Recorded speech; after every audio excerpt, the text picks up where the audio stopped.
Radio.fm/rules. MSC Cruises feel so stylish and European. Let's espresso and gelato. Espresso and gelato? Those aren't verbs. Yeah, on MSC Cruises they are. Oh, well, in that case, I'm into the American stuff. Let's coffee and soft serve. Sounds like a plan. Maybe later we can chaise lounge and espadrille? I think you mean pool chair and flip-flop. Cruise from $199 plus get up to $500 onboard credit and kids sail free. To book, visit msccruises.com or contact your travel advisor. Restrictions apply. Ships registered in Panama and Malta. For more than 35 years, Florida Prepaid has been helping families save for college. As the largest successful prepaid program in the nation, parents can rest easy knowing their investment is safe and sound because it's protected by the state of Florida. It's the risk-free, worry-free way to save for your child's future, so you have absolutely nothing to lose sleep over. Save for their story today. Plans start at just $29 a month. Florida Prepaid open enrollment is now. Get ready, Mount Dora, February 20th through 22nd, the Highland Festival returns. Enjoy bagpipes, Highland athletes, Celtic music, dancing, and more. Sponsored by Guinness, Discover Lake, WJRR 101.1, Real Radio 104.1, and City of Mount Dora. Blankets and chairs encouraged. You'll use the radio in your car more than anything else. When buying a new car, make sure the AM/FM is simple, clear, and convenient. This is the sound of Jack, buzz cutting his way to a small fortune. To Jack, every time he cuts his own hair, that's $50 right in his pocket. If Jack sees DIY buzz cuts as a saving strategy, Wells Fargo is right behind him. And with their mobile app, tracking his savings is easy. Oh, ouch. However you make money work, we can work with that. Mobile carriers' message and data rates may apply. Wells Fargo Bank, N.A., member FDIC. That lingering sniffle, congestion, or fatigue, is it the flu or is it allergies? When symptoms don't go away, guessing costs you time, energy, and relief. That's where Aspire Allergy and Sinus can help. At Aspire, you'll get same-day answers and personalized treatment plans designed to get to the root of the problem, not just mask the symptoms. Aspire offers real solutions so you can breathe better and feel better for good. Flu season is here. Don't wait it out. Get real answers today at AspireAllergy.com. That's AspireAllergy.com. You ever wonder how far an EV can take you on one charge? Well, most people drive about 40 miles a day, which means you can do all daily stuff no problem. Go to work, grab the kids at school, get the groceries, and still have enough charge to visit your in-laws in the next county. But they don't need to know that. And the best part, you won't have to buy gas at all. The way forward is electric. Explore EVs that fit your life at electricforall.org. Do you have information about a violent crime? Help solve crimes with your anonymous tips at crimeline.org. 24 hours a day, 7 days a week. Your tips make a difference. Say it here. It's anonymous at crimeline.org. Paid by CSTF. Your kid goes to bed a size 8 and wakes up a size 10. That's not magic. That's expensive. Unless you shop at Academy Sports and Outdoors. They've got undefeatable prices on all the best brands in sports gear, like Nike, Easton, and Baseball Lifestyle 101. And on the off chance that you find a better price at a competitor, Academy will beat it by 5%. That's their best price guarantee, which kind of is magic. Academy, fun can't lose. There's no championship league for small business owners, but if there was, you'd be at the top of the standings. Because going pro with Lenovo Pro means you've got the winning formation, one-on-one advice, IT solutions, and customized hardware powered by Intel Core Ultra processors help you stay ahead of the competition. Business goes pro with Lenovo Pro. Sign up for free at lenovo.com/pro. Lenovo. Planet Fitness has everything you need to get stronger just around the corner, so you can give everything you've got. Whether you want to crush a few reps before class with our expanded strength equipment or sweat it out on your way home from work. With over 2,800 locations, there's a Planet Fitness close to you, and most are open 24 hours. Save when you join for just $1 down, $15 a month. Planet Fitness. We're all strong on this planet. Join the club today and get your first month free. Just $1 down, $15 a month. No commitment. Deal ends Friday, February 13th. See club for details. Hey, Russ Rollins here. The most popular time to add solar heat to your pool is now. Weather's great, but the water's kind of cold. The kids are complaining. Look, owning a pool isn't like owning an expensive car that just sits in the garage. With solar storage, you can swim comfortably all year long. Imagine, you can have warm, nighttime pool parties with your friends starting now. You got call Solar Source. They've been trusted by like 75,000 Central Florida homeowners, and I love these guys. Solar Source has been in Florida for a long time, since 1984. So visit that solarsource.com/monsters and make your pool a place to be. For all your plumbing needs, go to modernpi.com. Broadcasting live from the JustCallMo.com studios. Injured on the go? Just call Mo. Visit JustCallMo.com or dial 1-800-CALL-MO. This is WTKS-FM HD1 Cocoa Beach, Orlando. An iHeartRadio station. Guaranteed human. Real Radio has your chance to win $1,000. Just enter this nationwide keyword on our website. Bank. B-A-N-K. Bank. Enter it now at realradio.fm and answer your phone if you get the call. Good luck. Someone's going to get offended. It's just the way the world works. So to hopefully save everyone a little time and or energy, here's this. The opinions that you hear are those of the host and callers, and not those of iHeartMedia, its management, or advertisers. The News Junkie is on. The three best friends you never knew you had, running through the most viral stories of the day. The News Junkie Sean Wasson with Sabrina and C-Lane. It is Thursday, February 5th, 2026. Lots to get to today, from Savannah Guthrie speaks to a new crazy twist on the ICE protests at high schools, and critics say a new Super Bowl commercial could kill people. Plus your calls, dispatches, emails, texts, and more. Sabrina is out. Hello, C-Lane. What's happening? Josh is with us. Good day. And so are you. You can join us on the show. All you have to do is send us a dispatch. Go to thenewsjunkie.com. Hit record on your first dispatch today. You can also watch the show on YouTube and twitch.tv/thenewsjunkie. Your messages rolling right into the studio in real time. How's everybody doing on a Thursday? Good. Josh out of breath? No, I'm good. I'm fine. You were technically late. Josh was technically late. I disagree. I don't, because it was past the start of the show. It was past the scheduled start of the show. Josh is technically late. And you know what that means? True. That means there's a punishment in store. No. Absolutely. No. Yes. So let's find that old drawer full of mousetraps somewhere. Yeah, let's go. Where are the tasers? Can we throw away the tasers? Here's what I want to do. We're going to punish Josh today because he was indeed late to start off the show here. Granted, he only found out he was going to be on the show about 45 minutes ago. Doesn't matter. These are tiny excuses that don't really matter at all. I want to see if we can break some records on the YouTube stream today. I want to see if we can put up our biggest numbers ever. And what I want to do is I want to aim for, when Josh is doing the next episode, as many people as possible go over to YouTube, and you can heckle him the entire time during chat. Okay? And we're going to force him, while he's doing his version of the next episode, Josh has to watch your heckling in chat and not screw up. And we're going to read them. Yeah. That is going to be what the punishment is today. So everybody jump on board, hang out with us. Today should be the day you crack open that nut. Trust me, go over to youtube.com/thenewsjunkie. youtube.com/thenewsjunkie. You can bring it up on your television, your laptop, wherever you are. Look into the show and watch today and be part of this when we punish Josh in about 90 minutes or so. All right, so jump on board for that real soon. Let's get started as we always do. Let's put our ears to the ground, our fingers on the pulse. Let's see what's happening in this great, big, wide world of ours. And we go to, well, for once, we go from frozen iguanas to a bunch of idiots playing with fire. That's how we start off today. I was really hoping for just iguanas all week. Sorry, I got some iguanas for you. There will be no first segments this week without iguanas. Don't worry. That'll still be here.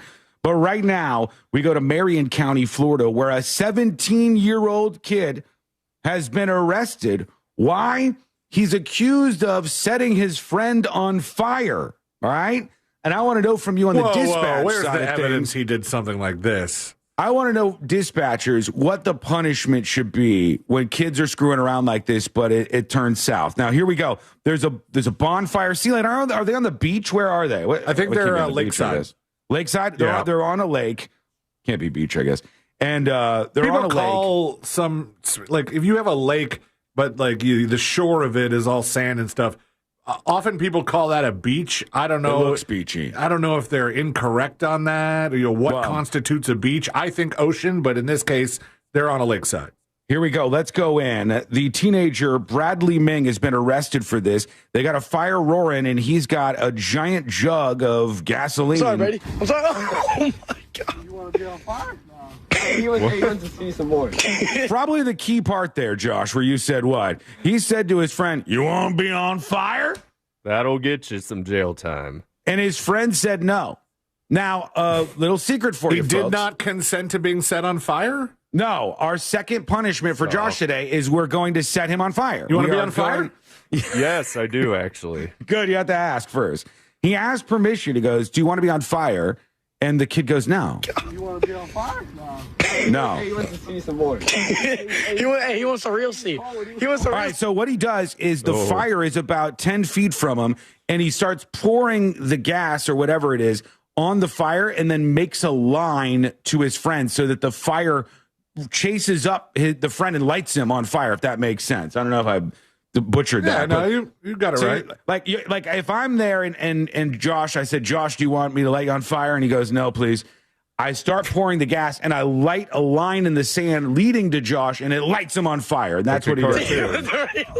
Oh, yeah. God. Get in the lake. Get in the lake. Get in the lake. Get in the lake. Stop, drop, and roll. Dude, get in the lake. Get in the lake. Dude. Dude. Dude. Put it out. Oh, my God. Oh, my God. I love how he goes back after setting his friend on fire head to toe, having him run around like, a human flame torch. And then he goes, put it out, my turtle box. What's in a turtle box? Is that a cooler? Don't even know. Let's look up turtle box. That's what he's worried about when he goes back. His friend is fully engulfed, and he's like, my turtle box.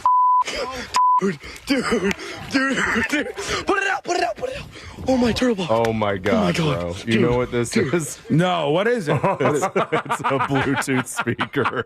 Are you kidding me? A rugged, loud, and waterproof outdoor Bluetooth speaker. But it's not fireproof, unfortunately, so you got to get that turtle box out of the way. Death penalty. What all right? a dick. That's good. Wow. Come on, dude. I mean, so I know that some parents will say, some parents will say, like, this is just kids screwing around. But we all agree, like, that's not screwing around as kids. Like, you lit somebody on fire.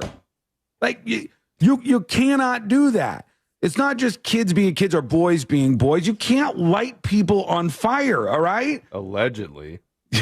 You can't, Josh. You just can't do it. Did they say what kind of burns he suffered? Yes, he said the victim was later taken to an emergency room in Palatka, and he claimed he had thrown a water bottle containing gasoline at a fire, which erupted and burned his legs. He lied for his friend. He lied. The victim reportedly suffered second-degree burns across much of his body with bloody, discolored legs. And then the video surfaced online because one of these idiots posted it, and they said, you lied. You lied to us. That wasn't what happened.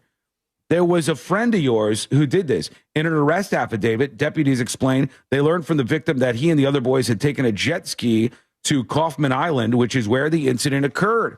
And out there, they were screwing around, and he lights his friend on fire as some sort of prank. Zephyr's Biker on YouTube says, frat bro in the making. Right, yeah. High-octane dumbassery, says Ryan. Yes, yeah, I mean, but what's the punishment? Well, I don't think you could do something light on this, and I think you have to get rid of the fact that his friend might go, hey, I don't want to press charges. I don't consider myself a victim.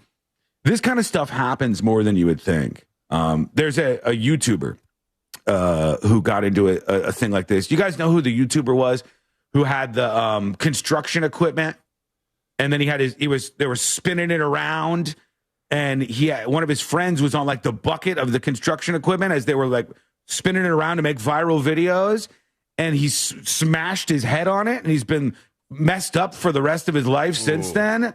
Like, this is the kind of stuff that happens, and I think it needs to be punished. David Dobrik? Yes, that's him. Yeah, David Dobrik sued for excavator stunt gone wrong. Yeah, and this case, it was them sitting on this sort of beach-like area.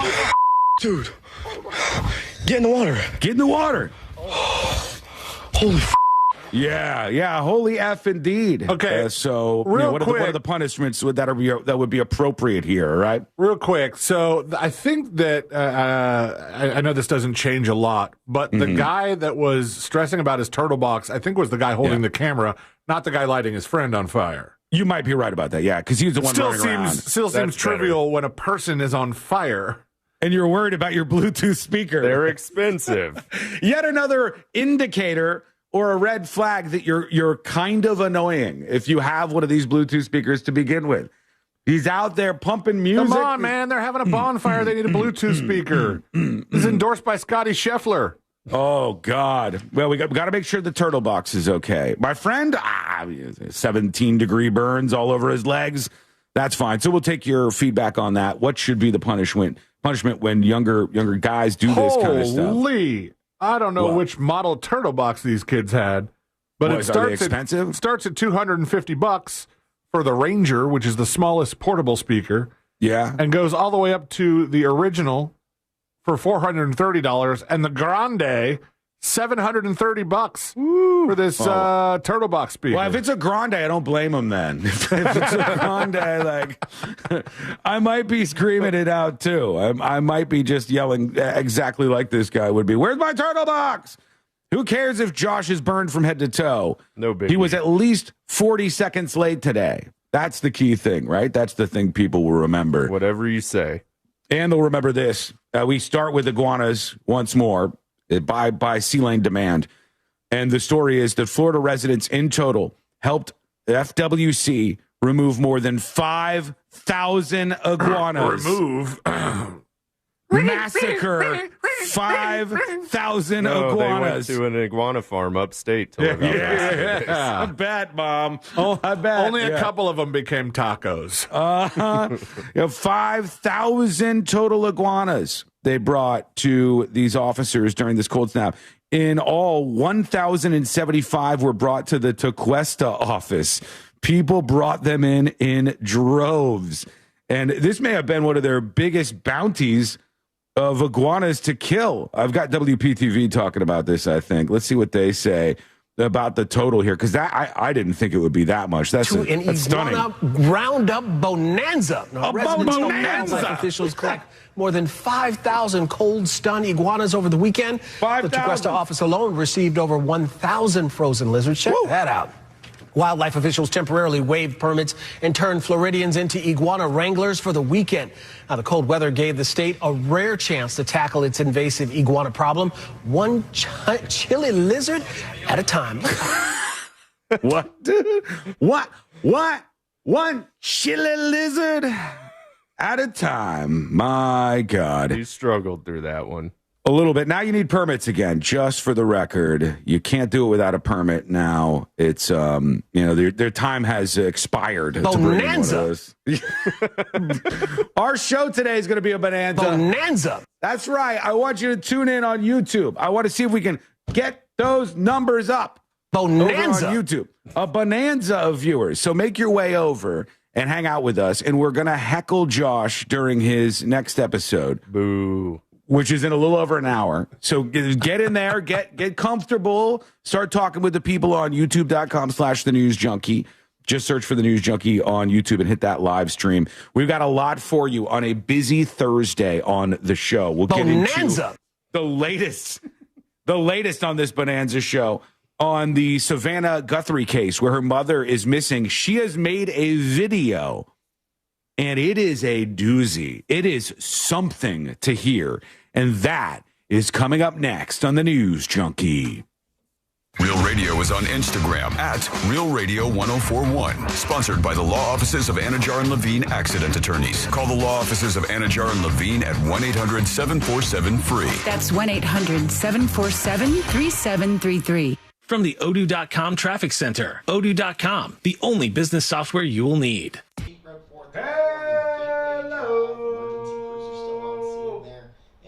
Cameraman Gene, awaken. Your job begins now. We have police activity there. See traffic troubles. Everybody, welcome behind the scenes of the show. This is Skull Mike. There's a skull down here and a mic down here. We have a live camera operated by our cameraman, Gene. He's the third on the job. And I don't know if he's going to last the day, if I'm honest with you. Because it's a bonanza kind of day here on the show. Welcome in, everybody. Be nice to anybody new today. YouTube, our goal, let's bust 700 concurrent viewers. That's our goal. Can we do it? Yes or no? We're going to bust 700 concurrent viewers on YouTube today. Can we do it? I think so. Bootsy says, Sean, can the Twitchers roast Josh too? We are small yet mean. Yes, and we're going to need you and rely on you. Because overall, you're better at roasting probably than the YouTube people. Fingers crossed for Gene. Lauren, we'll see what happens, right? You and I together. Couple of minutes and we're back live on the show. If you haven't seen these Savannah Guthrie story updates, it's wild. This video is really interesting. We're going to go over it. Tanya says, yes, we can. Hallmark says, bots incoming. No bots, please. We don't do that on this show. If we hit 700, I think Sean is going to bust. Thanks for the resubs on Twitch. If we hit 700, I'll knock out 5 creamy and dreamy push-ups. Live in the studio. If we can get past 700 concurrent on YouTube. We got a long way to go. But we got a show that goes until 3 p.m. Everybody, if you're new around here, welcome into the world's most viral newsroom. If I'm sitting over here, the show is live. If I'm walking around with Gene filming me, we're on a break here, but I'm speaking with you live. And the show is all about everything viral happening every single day from 11 a.m. to 3 p.m. EST. We have a bonus show that's been unlocked by viewers. That will be a bonus stream on YouTube and Twitch this week. We'll talk about that a bit. Aggravate says, what's in it for me? You can say you were there. All right? You were there when it happened.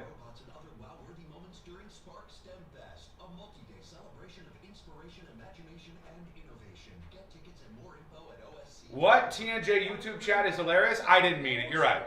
You're right. I take it back. I didn't mean it. Mr. Predicto, can YouTube pull it off today? 700 concurrent viewers. Can YouTube pull it off today, Mr. Predicto? Come on, buddy. Do not let me down. Can YouTube pull it off today? Yes, it is certain. Nice. You heard the man. Predicto says it's certain, so it must be. Heather, welcome in on YouTube. Heather says it's been a long time listening and love you guys. Right back at you, Heather. Invite the Twitchers over to YouTube. They don't smell too bad. I cannot guarantee that. All right, just a couple of minutes and we are back live. Teamwork makes the cream work. You got more knickknacks to look at in the background. Oh, you do? Yeah, well, I'm always going to have more knickknacks. I've got space, right? Knickknack space here. Knickknack space there still. And maybe one more over here. This is mostly full. And I'll show you. I don't often show a lot of the stuff. Let me show you one of my favorite things. One of my favorite things in my radio cabinet is this. This little green book somebody gave me. Pretty rare. Not a lot of them out there. This little green book called Irish True. And if you open it up, it's hollowed out with a flask of Tullamore Dew in it. That's the kind of stuff I like. That's a very Sean thing. That's why it's up on the shelf. Actually, I can open it. Better displaying it that way.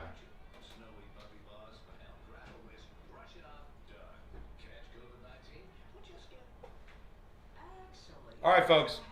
Let's see what we got left here. 1 minute, and we're back live. Zach says, Mr. Predicto has been pretty accurate. Except that time he tried to kill my friend Tanya and Courtney. He's been accurate? Well, if ever Mr. Predicto is going to be wrong, I'm glad he was wrong on people dying. I absolutely don't want that to happen. Especially today. We need all the numbers we can get. Welcome in, YouTubers. What are we at? Somebody shout me out. We're trying to get to 700 concurrent. We're going to heckle Josh during the next episode. What are we at right now?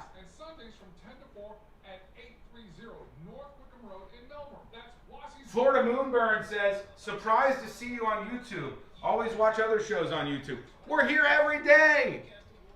We're here every day. Welcome in, Florida Moonburn. Welcome in. Let's do this. 404. That could be a bad sign. Let's get those numbers up. All right? Here we go. Audible is a proud sponsor of the Audible Audio Pioneer Award. Explore the best selection of audiobooks, podcasts, and originals all in one easy app. Audible. There's more to imagine when you listen. Sign up for a free trial at audible.com. For all your plumbing needs, go to modernpi.com. Real Radio has your chance to win $1,000. Just enter this nationwide keyword on our website. Bank. B-A-N-K. Bank. Enter it now at realradio.fm and answer your phone if you get the call. Good luck.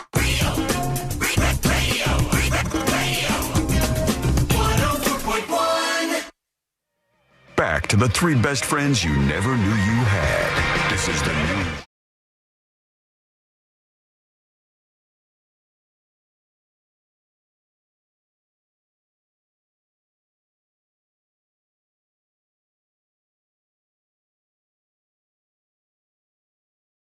Newsroom. Man, if you haven't seen this new video that Savannah Guthrie and her family recorded, I'm going to play it for you in a moment. It's so strange to hear. That is coming up next on the show. Join us with your dispatches, your emails, all the rest. Join us today live on YouTube. Going to try to hit a record here. Going to try to bust 700 concurrent viewers. And I know we can do it. And one of the things we're going to do is because Josh was so unbelievably late today, and really just unprofessional. C-Lane said it, not me. Those are his words. Oh, really? Wow. Yeah, because C-Lane said that Josh was so unprofessional and deserves a punishment worse than death. I said, no, that's too far. Let's back off. But when he's doing the next episode, why don't we have chat up in front of him, and chat gets to roast Josh for the entirety of his next episode, and he cannot close it out. He cannot close it out. So let's get you over there in numbers today and try to see what we could do on youtube.com/The News Junkie. Or if you're on YouTube, just search for The News Junkie and get that live stream, okay? It'll be fun. You'll enjoy it. I think you will. You'll meet some cool people over there in chat. So let's make that a mission today as we do this. Let's get into an update on the Nancy Guthrie situation. This is Savannah Guthrie's mother. We have now entered day 5. Day 5 of this woman who's 85 years old? I thought. 84 years old? Nancy Guthrie, 84. Last seen on Saturday night, according to authorities. Now it's 5 days she's been gone. From what we know, she doesn't have her medication. From what we know, she was stolen in the middle of the night. From what we know, there is demand from somebody to pay off a multi-million-dollar ransom that they think the Today Show host can cough up, and they can find this woman.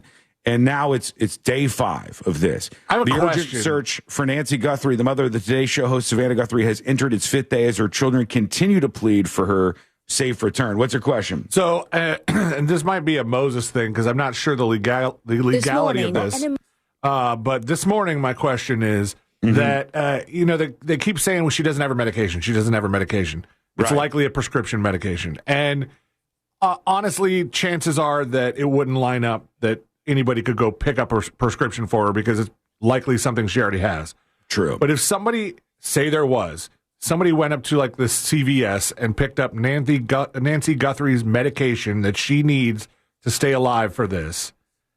Is the pharmacy allowed to be like, call the cops and go, hey, somebody just picked up? Oh, I don't know. This woman, or is that like a HIPAA kind of thing? I don't know. That's interesting. Pharmacy techs, let us know. Tips@thenewsjunkie.com. Would you, if there was a missing person and they had a medication, would you be alerted to watch for that? And or they tell you like, hey, call us if this person picks up this prescription.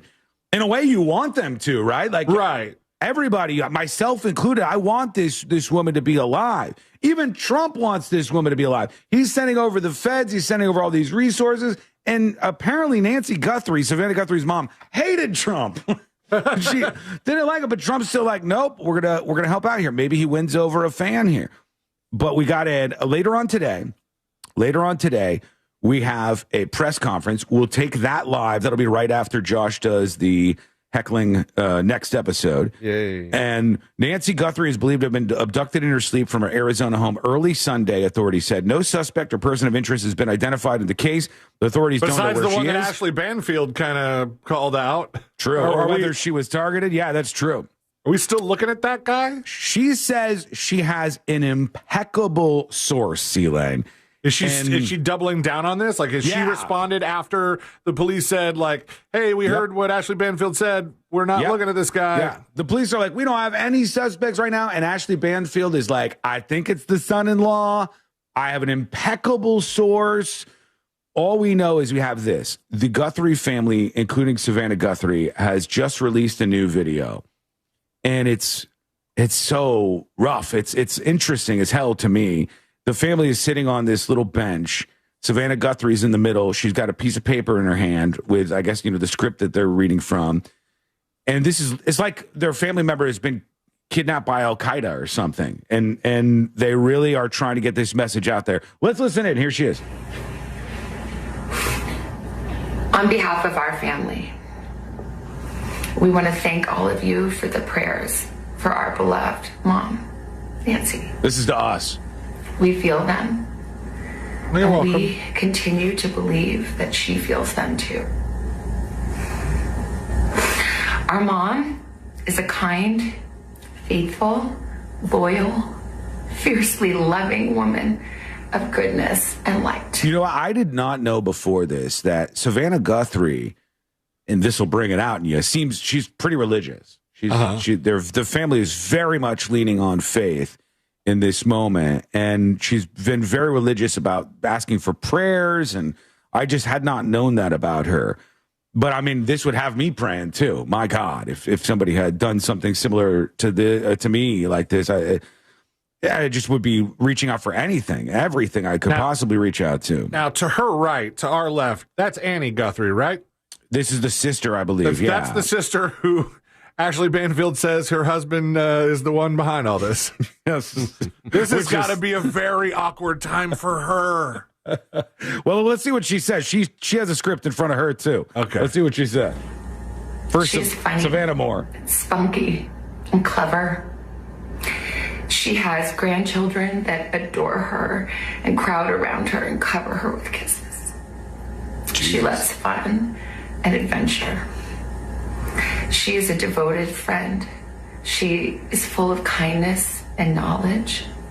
Talk to her and you'll see. So much of this so far has been Savannah Guthrie telling us how amazing her mom is, which I'm sure is exactly right, And I totally understand getting this message out.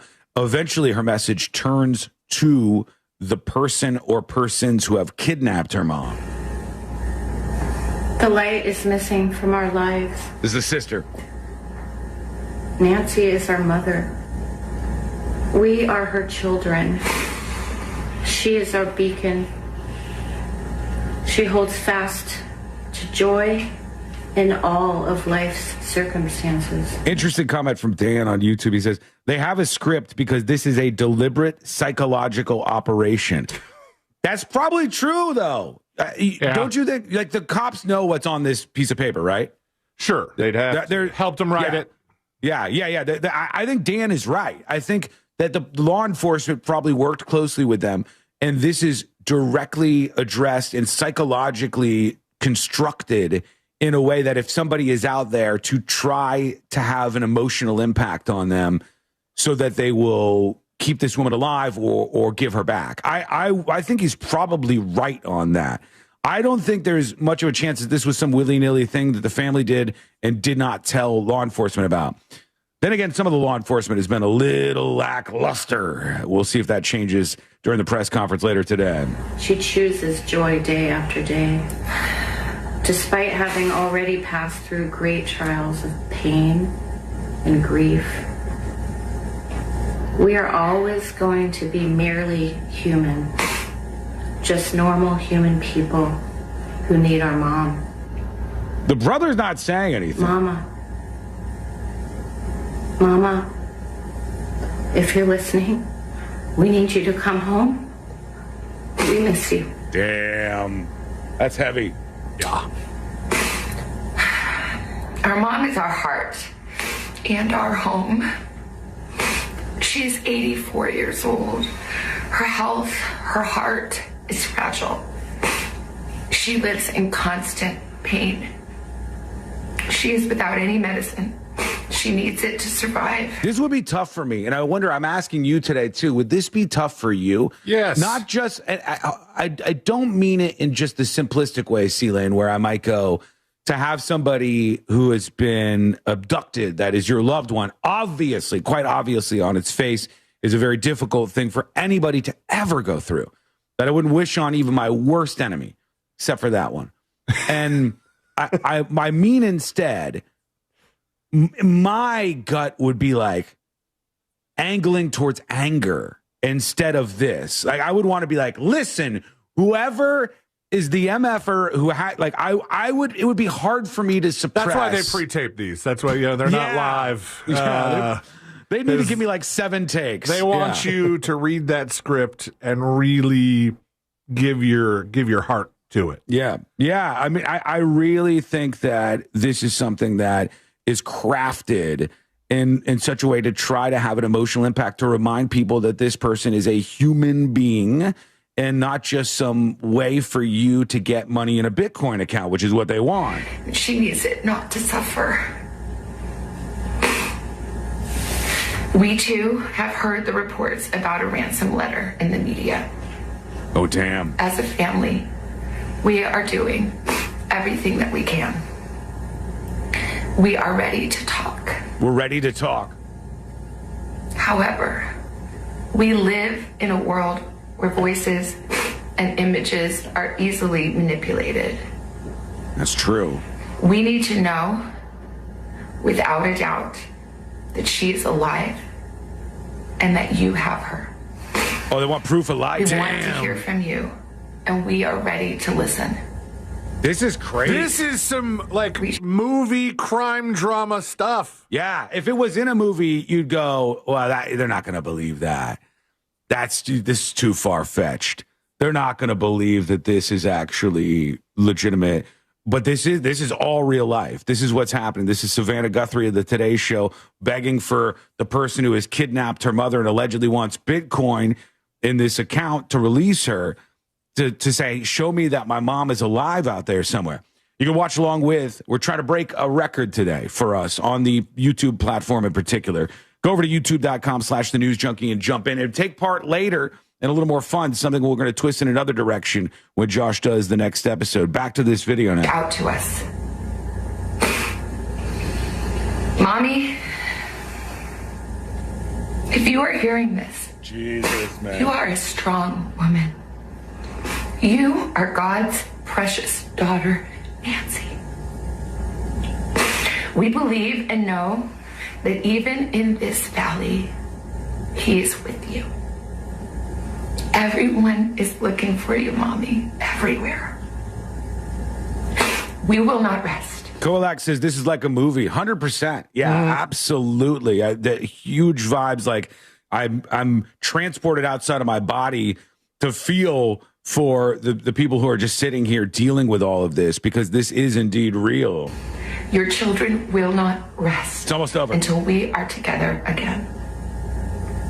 We speak to you every moment, and we pray without ceasing, and we rejoice in advance for the day that we hold you in our arms again.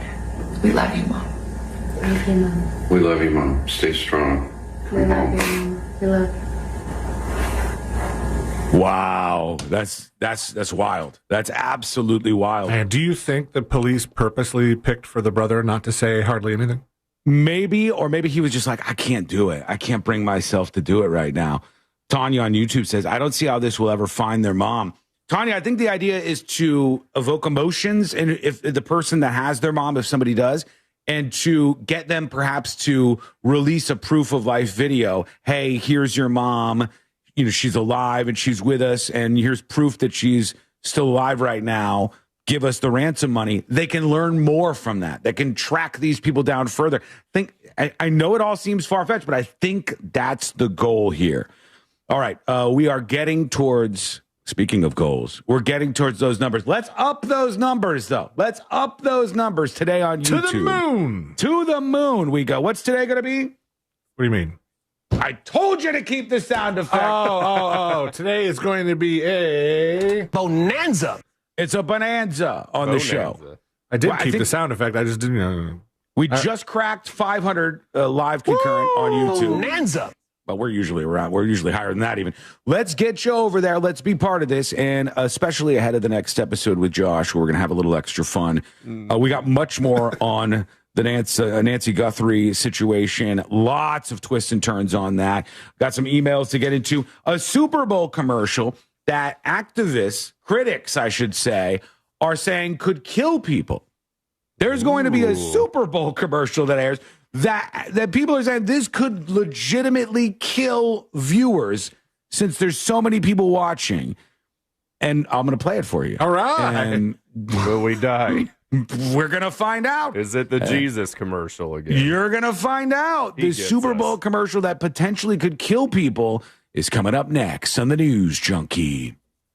Real radio is The Jim Colbert Show. It's like a live podcast that happens every afternoon on your radio.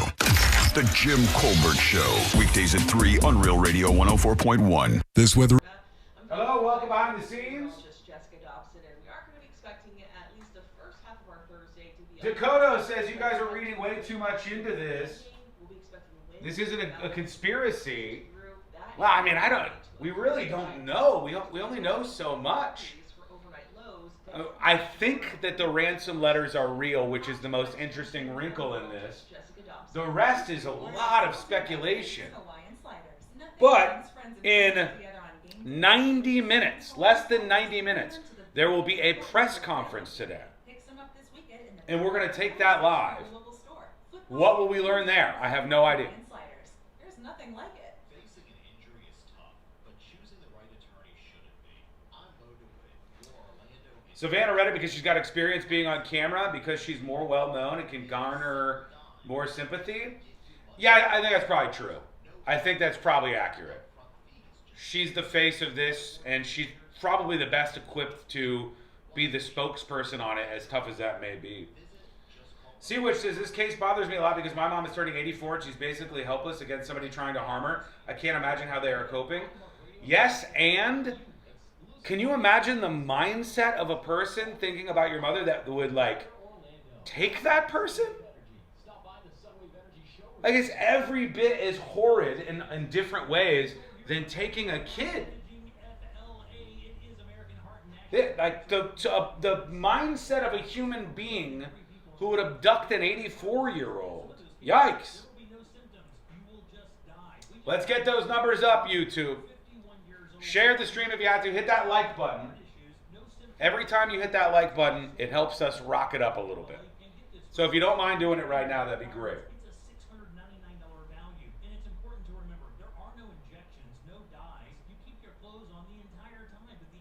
I think the dude didn't talk to keep intimidation off the table. Here to like the stream, you should too. Thank you, Misa. Thank you. You guys are so amazing. Even Gene is happy about things today here on the show. Our cameraman, Gene, for now, if he doesn't get fired today, third cameraman on the job. If he screws up, all he has to do is follow me.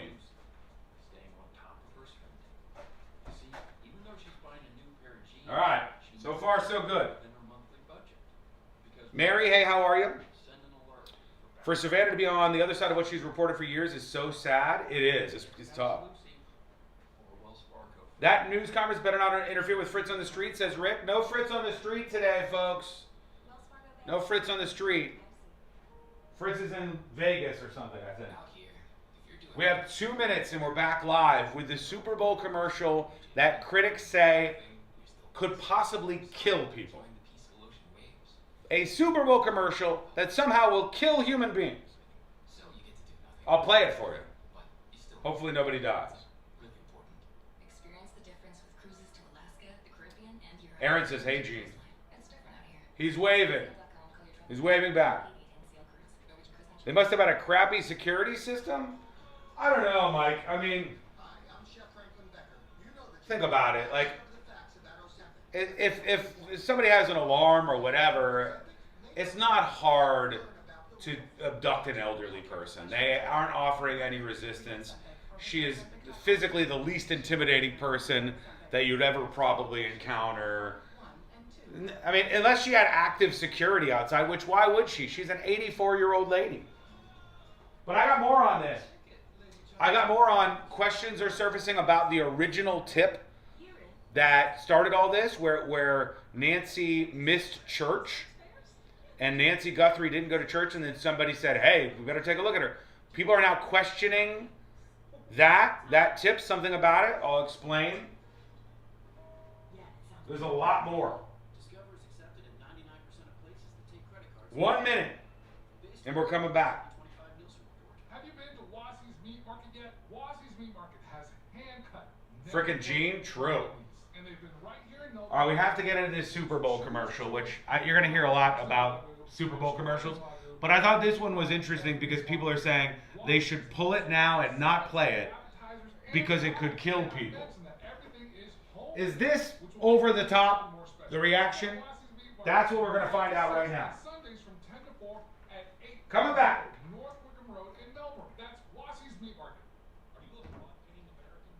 Flooding through tax-paying Americans who are victim of identity fraud. With life not your identity that's stolen, things that guarantee your money back. Last year, All right, here we go. American. 1 in 4 tax-paying Americans have been victim of identity fraud. With LifeLock, your identity, if it's stolen, they fix it guaranteed or your money back. And last year, billions in refunds were stolen.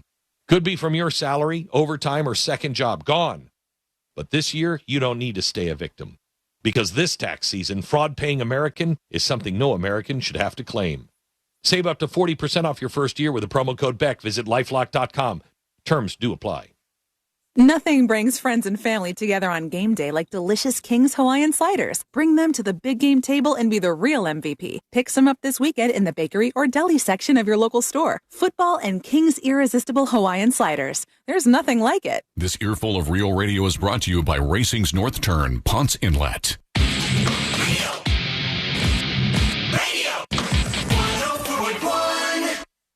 They're best friends, unless they're fighting. Are they fighting? It's the new.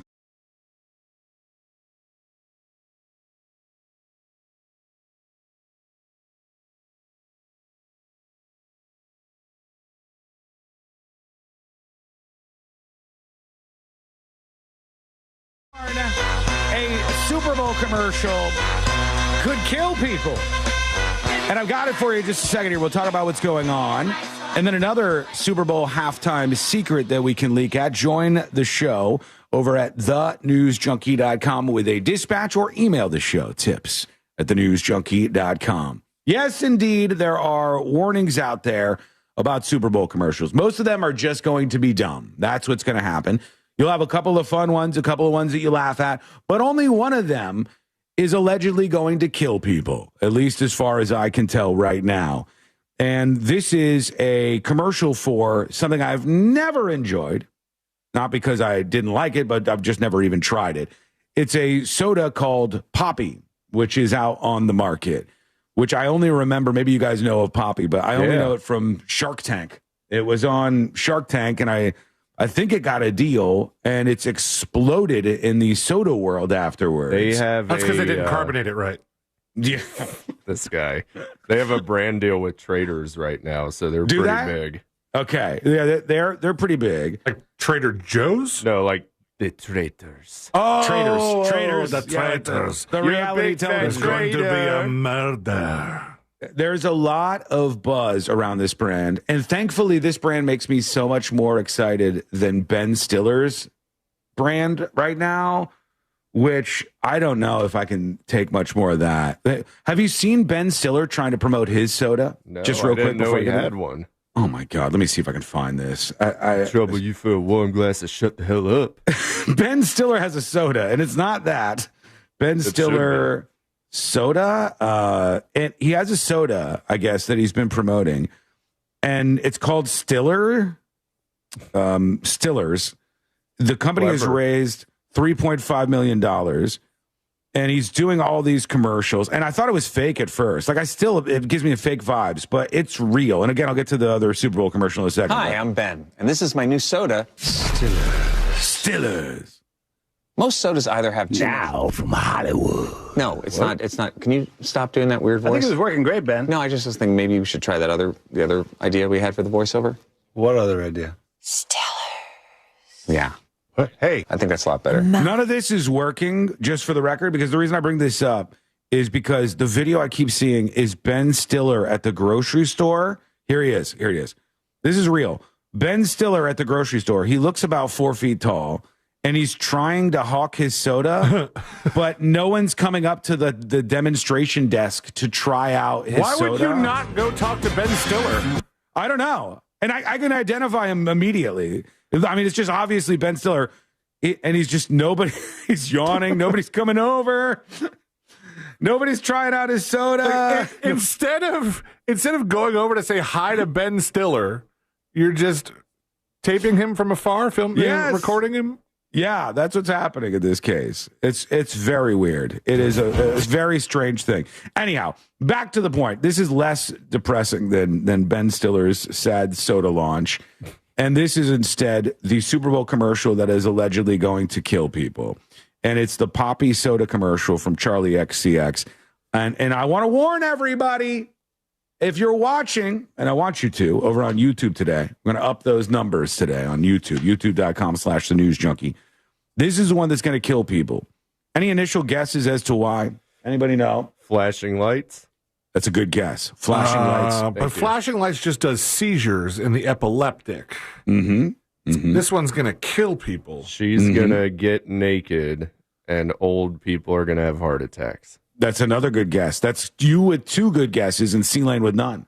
Classic. All he's done is try to think it out. And he hasn't even come up with an answer. Well, because none of the answers have been good. All right. Oh, this guy. All right. The heckling has started. Yeah, you're getting ahead of yourself a little bit. We're going to do that during the next I don't know. episode. If somebody plugs in that equation somewhere, is that a bomb recipe? That'd be the greatest. If this was like, she's in front of a whiteboard or she's in front of a the chalkboard. Nuclear codes are on this chalkboard. And there's like a Goodwill Hunting style math problem on the chalkboard behind her. If that was the key to developing a nuclear bomb, this would be a whole different thing. Josh is onto something. Yes. The flashing lights contained in this could send people into seizures and even potentially be fatal for someone watching the Super Bowl, because one of the commercials is all zap crazy on your eyes. Do we on a regular basis just not have strobe effects on TV for that purpose? Like, is there nothing that has that? Yeah. If they do, mostly they'll give you a warning on it. Huh. So here's your warning. Strobe coming in 3, 2, 1. Here's the commercial. Vibes. Vibes. Vibes. Vibes. Vibes. Vibes. Vibes. Okay, there you go. That's it. That's it. It's a 12-second commercial, and they think that the flashing lights in this commercial are going to send people into seizures and potentially just take the masses and wipe them out. Worse than COVID.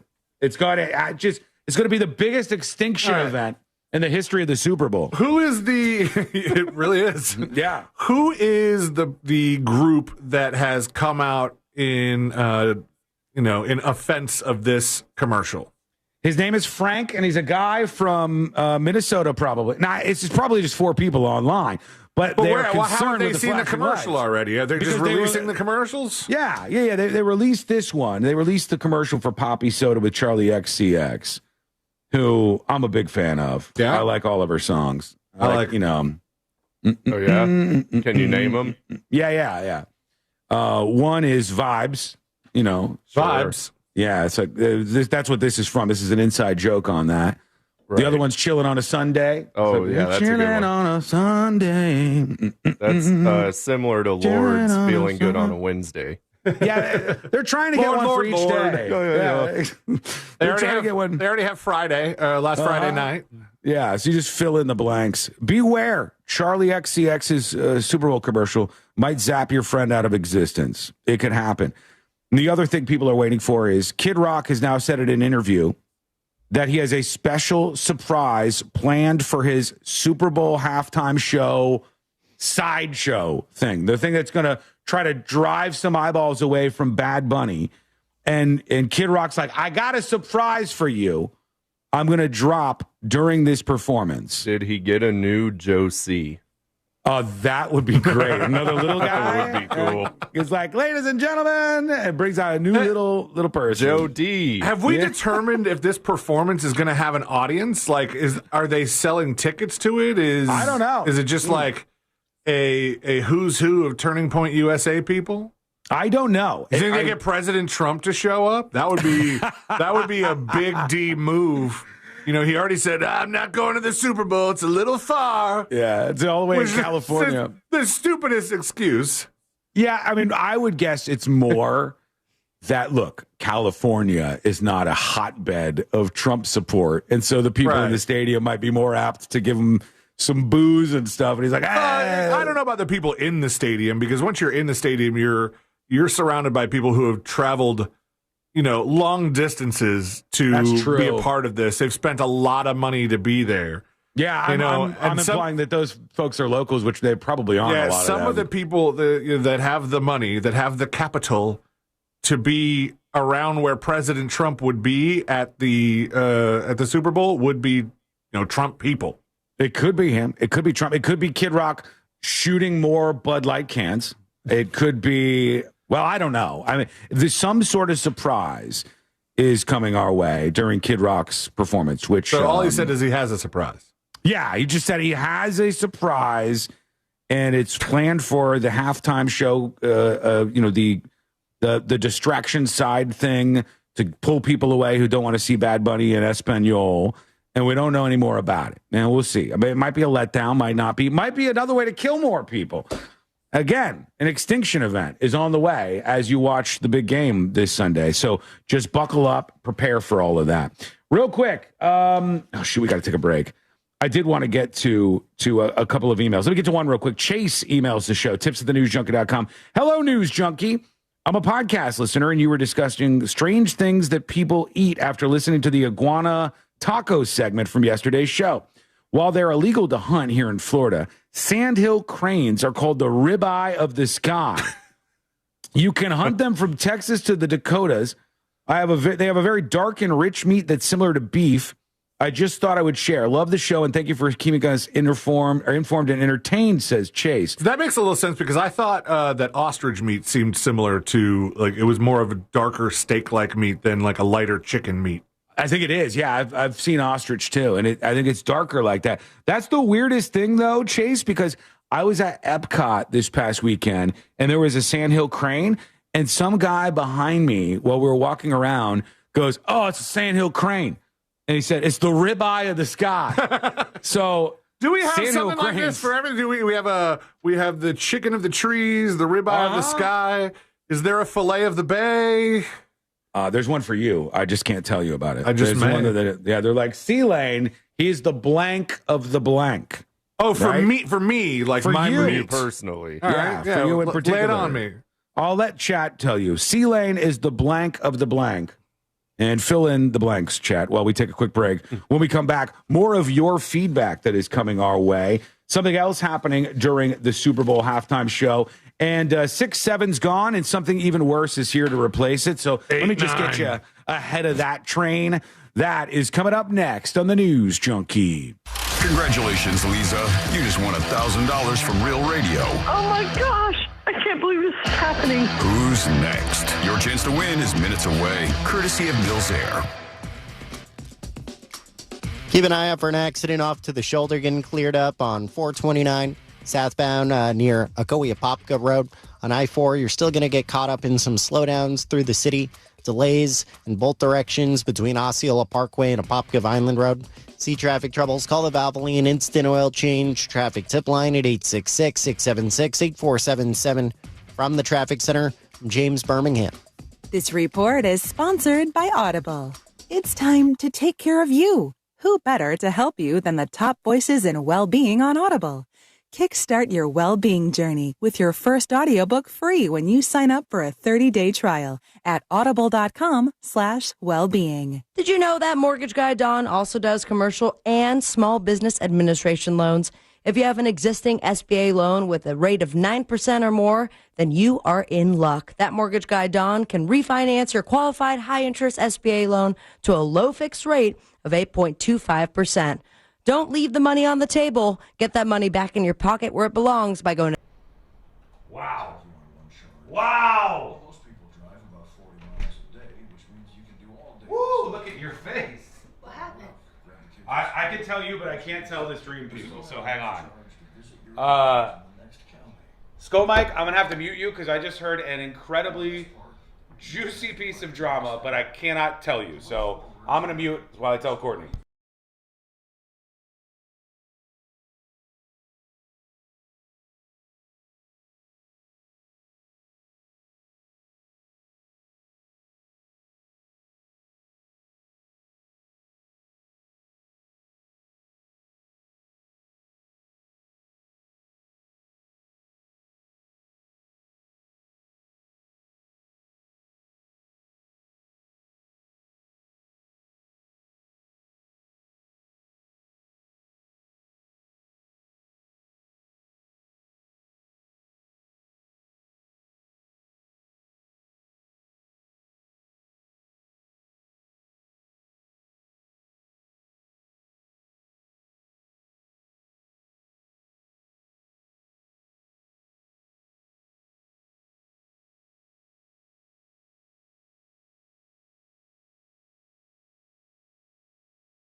Don't say anything.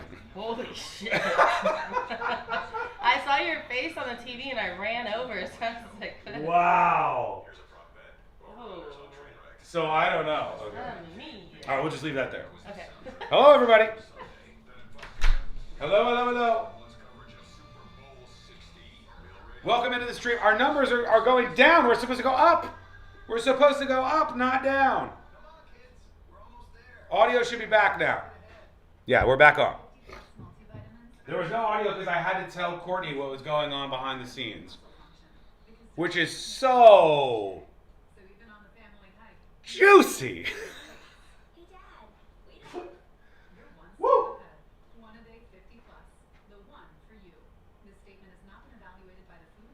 All right, don't miss. We're going to have you chat Heckle Josh for the next episode. We're trying to, at some point, get past 700 concurrent viewers on YouTube. We were working up there. Now we're hitting the lull. It's the lunch lull. We need to rise again. Maybe everybody's waiting for the Josh heckling. That might be it. Maybe that moment we pile everybody in and we plow through the numbers. C-Lane is the king of doing the spank for the bank. Well, it's kind of true, actually. Because you left us with dead air, people left. It was 20 seconds. That's not what did it. It's not that. Avendisora says, tell us after secret shows tonight. I would love to, but I don't even think we could tell secret shows. I would love to, and I'd love to promote that and be like, you guys got to subscribe. I don't think the story could be shared there. I can tell you this. You'll probably hear about it at some point. Secrets lose viewers? Nah, I don't think so. I don't think so. But maybe today. That was a very long time. That's like an hour long during Skull Mike, 20 seconds? Yeah, it could be. Okay, we have 2 minutes, and we're coming back live, all right? 2 minutes.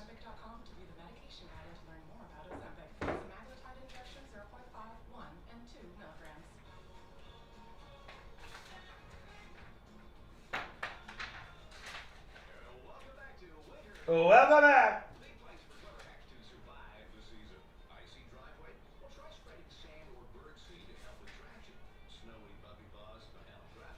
We got more on that bio lab in Vegas, too. That's coming up before so long. I thought we were what's going on behind the scenes. Well, you guys are behind the scenes. You are. This is all behind the scenes. But sometimes stuff happens that is actual drama behind the scenes. That's too hot for even Skull Mike. They were discussing BOGOs at Publix. If only. I was wondering if anybody picked up on my mouth, my lips.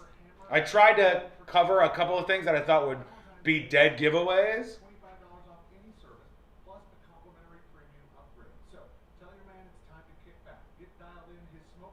All right, we're gonna take a quick break from Skull Mike and get back to the actual show. And I've got a story here that I really wanted to get into. We got some emails coming in, dispatches. We're getting geared up for our heckling of Josh. Settle in, folks. It's going to be a wild ride, and we need you for it. Copyright.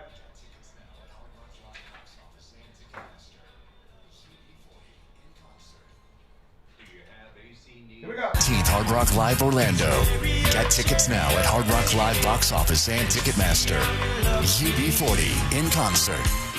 Do you have AC needs? Turn to the experts at Carrier. Go to millsair.com. Portions of the following program were pre-recorded. Coming to you live from the JustCallMo.com studios. Injured on the go? Just call Mo. Need help after an accident? Visit JustCallMo.com or dial 1-800-CALL-MO. This is WTKS-FM HD1 Cocoa Beach, Orlando. An iHeart radio station. Guaranteed human. Real Radio has your chance to win $1,000. Just enter this nationwide keyword on our website. Gold. G-O-L-D. Gold. Enter it now at realradio.fm and answer your phone if you get the call. Good luck.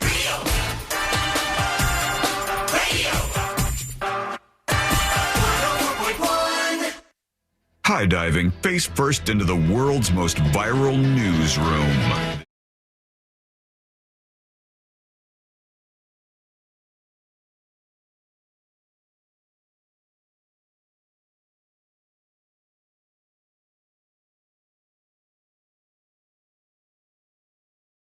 So good to be with you today. We're going to hear from you. That's right, your voice on this show. Record a dispatch over at thenewsjunkie.com and email tips@thenewsjunkie.com. A punishment for Josh is on the way because he was incredibly late today. I didn't look at the clock, but I think it was at least 30 seconds late. Wrong. And you definitely came in after, before the intro started, but technically the intro started late. So if the intro would have started at the top of the hour, Josh would have been late. That means he benefited from the show starting late. Yes, he did. Admittedly, I did. And you were sweating it, I know, because you texted C-Lane and you were like, oh. Wow, he wasn't supposed to tell you that. Yeah, guess what? We're working together on this, all right? Now you were trying to put us a person down. You had 45 minutes of warning that you were needed here today on the show. And so no excuses are accepted. I have a job. When the bat phone rings, man, you answer. That's it. You answer, and now you get punished because you were late. Josh's punishment is he's going to be doing the next episode in about 30 minutes, less than 30 minutes on the show. And everybody, I want you to go over. If you've never done this before, I want you to try it out. Here's going to be your first time.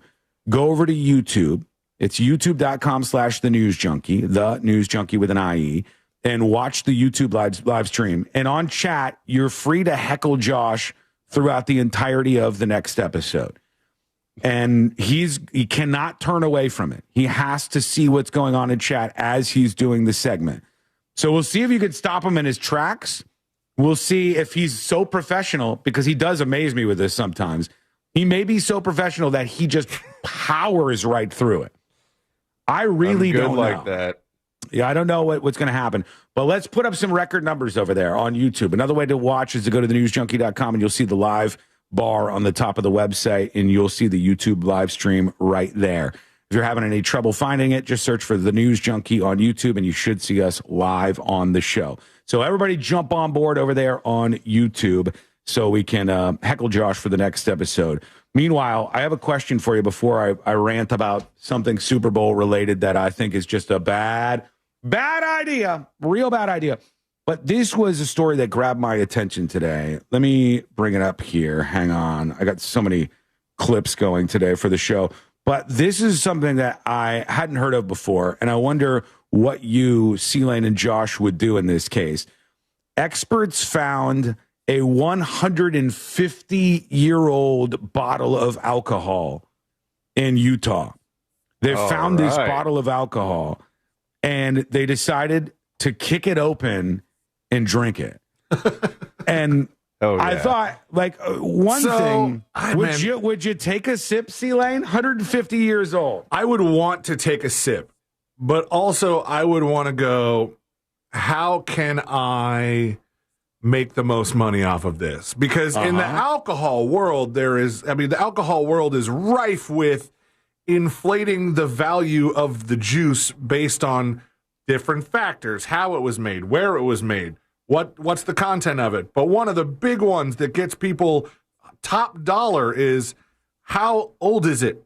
How long has this been aged? True. Now, I know that the aging process happens in barrels, so if it's a bottled alcohol, and not a lot's changing there, I don't think. Oh, is that true? So if I just have a bottle of really, really, really old alcohol, it doesn't really improve it if it's not aging in a barrel in some warehouse somewhere. I don't think. Josh, you have any weigh in on this? You're on alcohol? Oh, I know he would drink it. I know would that. Try it. And probably, certainly before he gets ready for the next episode, he'd take a drink of it. He'd sip some of this a bit. Here they are trying it, I believe. Let me see. Let me bring up the clip. This is supposedly them trying High this West out. Distillery is known for some pretty cool bottles, but perhaps one of the coolest bottles they've ever seen just walk through their door, and it's over 150 years old. It's from Old Ghost Town. I'm going to back up into August. The state historic... Oh, I don't need you to back up into August, sir. Back up into August, man. I just need to see the people drink the 150-year-old liquor. That's what I'm looking for. They found this Distilled spirits age only in barrels, where they extract flavors from wood and interact with oxygen, and they stopped aging once bottled. Wine can continue to evolve and mature in the bottle due to minimal oxygen exchange, although it does not improve indefinitely. Okay, all right. So there's a limit on how much better it could get. Then they ended up finding this stuff. It was from an Old West town. It was 150 years old. When they picked it up, it was still full and it had the cork in it. And they said, let's drink this son of a bitch. Why not? Like, look, 2026 has been rough already. Let's drink this thing. Now I want to see if we can see him trying it. Distilling Isaac Winter, as well as Tara Lindley, the director of sensory and product development. They know their alcohol and the chemistry behind it. I bet they do. Who immediately after smelling it did this. You have to try it. I think, you have to.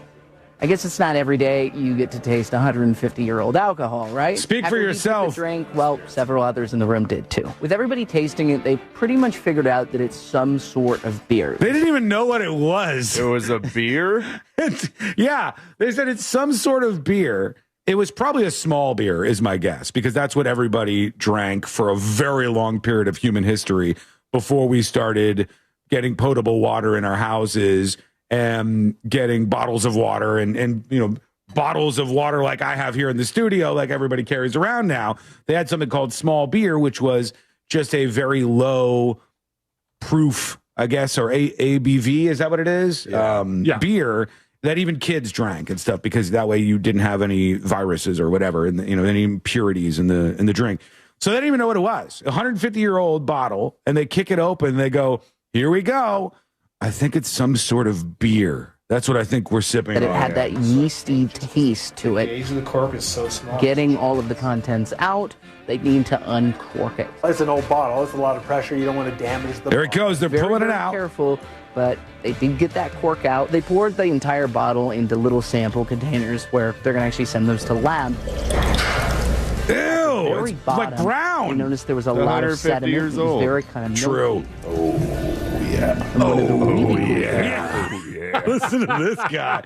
Oh, it's 150 years old. Hey. Sir, are you okay? They think that actually might be able to be cultured. So if everything is successful, you might actually be able to try this alcohol, or at least one inspired by it, connecting you to Utah's mining history. Nice try, pal. Nice try. Josh is the only one on board with that. I'm not paying down the road to get something that's an offshoot from this. Just want to try it once.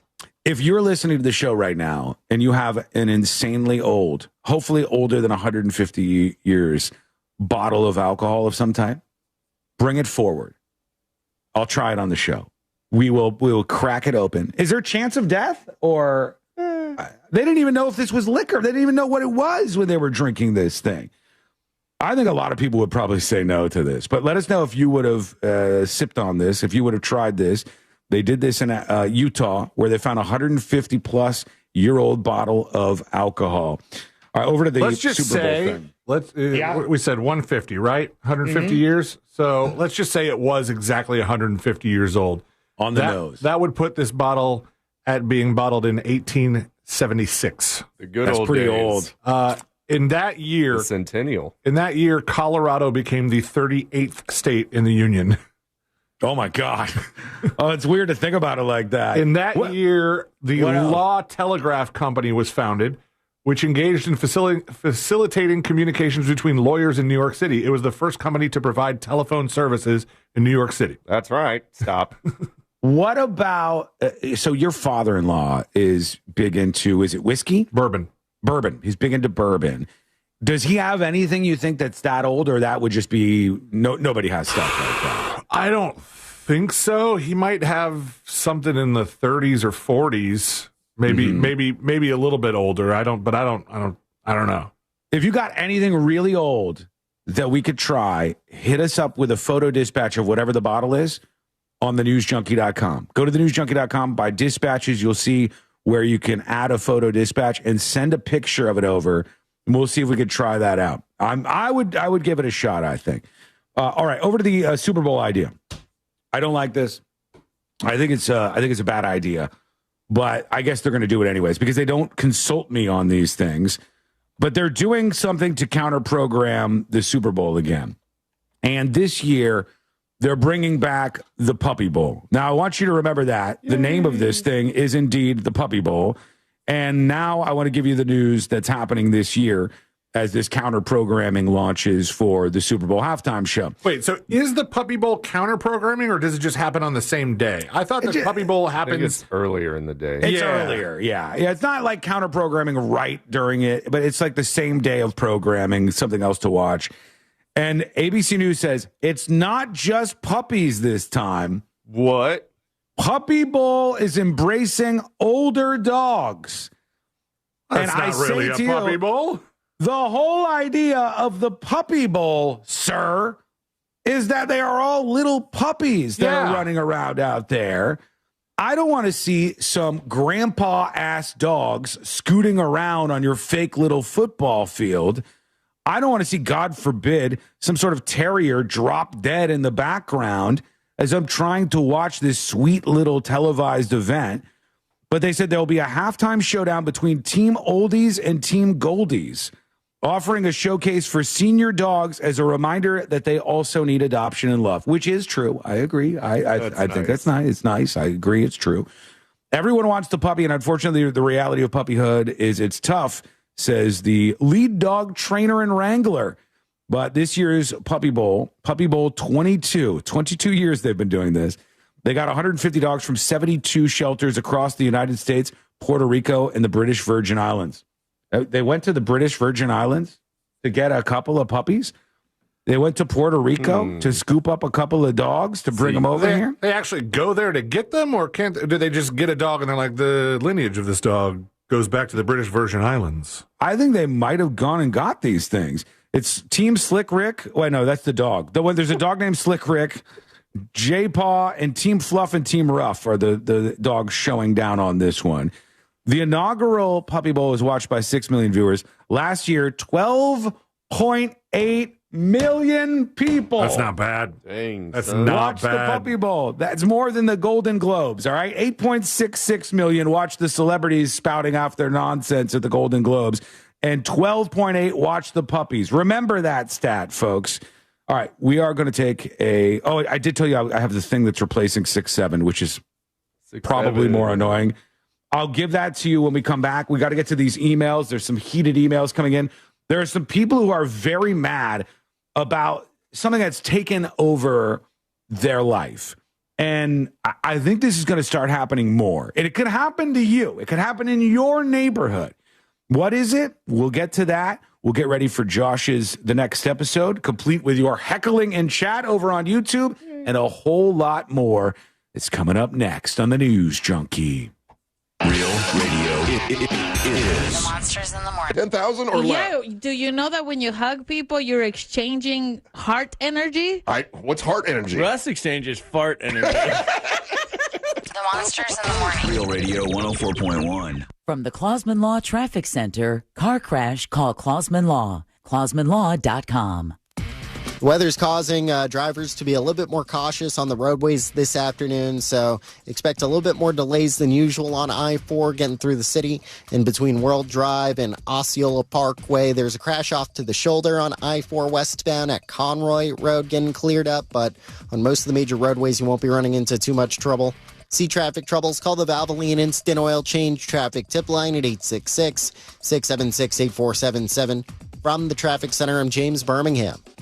This report is sponsored by King's Hawaiian Sliders. Nothing brings friends and family together on game day like delicious King's Hawaiian Sliders. Bring them to the big game table and be the real MVP. Pick some up this weekend in the bakery or deli section of your local store. Football and King's Irresistible Hawaiian Sliders. There's nothing like it. There's something for everyone at Busch Gardens Tampa Bay. Come face to face with more than 800 animals. Discover new lions and sea hyenas like never before at our largest, most immersive animal habitat expansion. Hello? Careful. School mic activated. Hello? Oh, you want me to tell you the update? Hang on, I'll give you the update on this inside juicy gossip.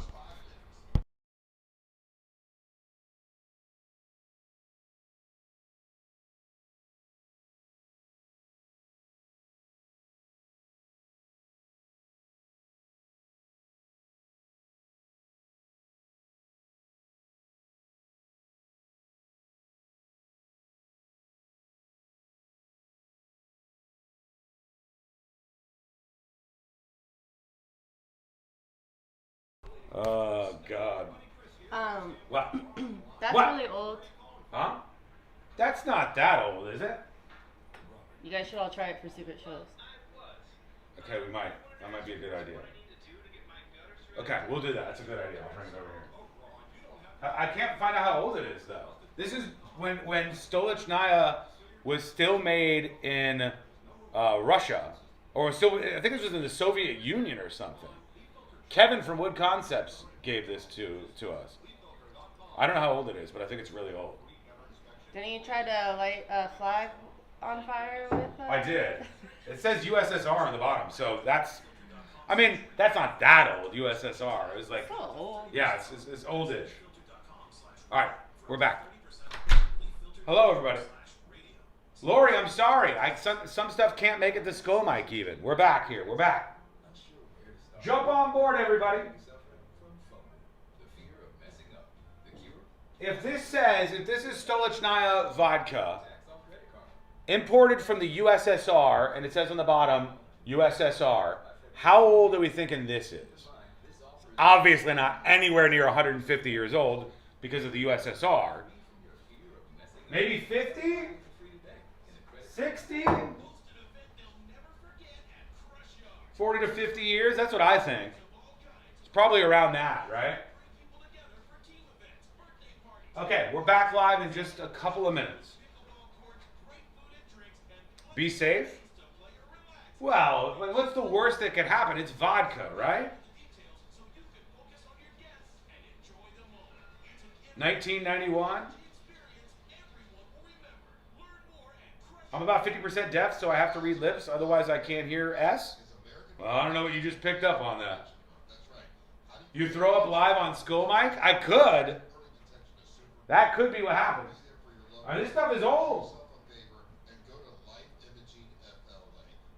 Okay, 2 minutes and we're back live.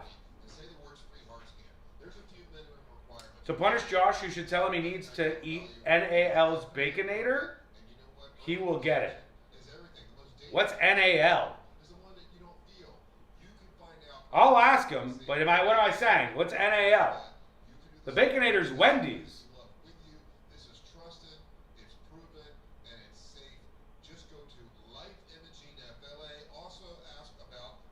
PF says layoff announcements ballooned in January, hitting the highest level for the month since 2009. Hey, I just saw Six Flags was hiring 3,000 people, so let's funnel everybody. Everybody from the Washington Post that got fired. Six Flags is hiring 3,000 people. 90 seconds and we're back. Learn to code, huh? Can you drink it out of Pee-Pee Boy? For those of you wondering what Tanya's talking about, way over here in the studio is the Donny Boy liquor dispenser, which is super creepy, and it's got a pump on it, and it's like a little pee-pee boy. I don't know why. And you fill it up with liquor, and then he pee-pees. You get it. It's very weird. Somebody got this for me. I'm uncomfortable with it. But the studio is full of weird, uncomfortable things like that. Okay, we're coming back. We're getting close to the next episode, heckling. We got these people who are complaining about something that's happening in their neighbor, and something is replacing 6-7. All right now. Here we go. A rematch of New England and Seattle. And iHeartRadio has your complete football coverage. Dive deep into early takes with the official NFL Podcast Network. Welcome to NFL Daily. And go live with Fox Sports Radio to join the conversation. The two best road teams in the NFL. Plus, iHeart is the home of this. We're over 600. We're over 600 now. Not just on YouTube, but overall. NFL to dive in. Win $25,000 in free impact windows from Maurice Windows. Text TRUST to 20129. Real Radio has your chance to win $1,000. Just enter this nationwide keyword on our website. Gold. G-O-L-D. Gold. Enter it now at realradio.fm and answer your phone if you get the call. Good luck.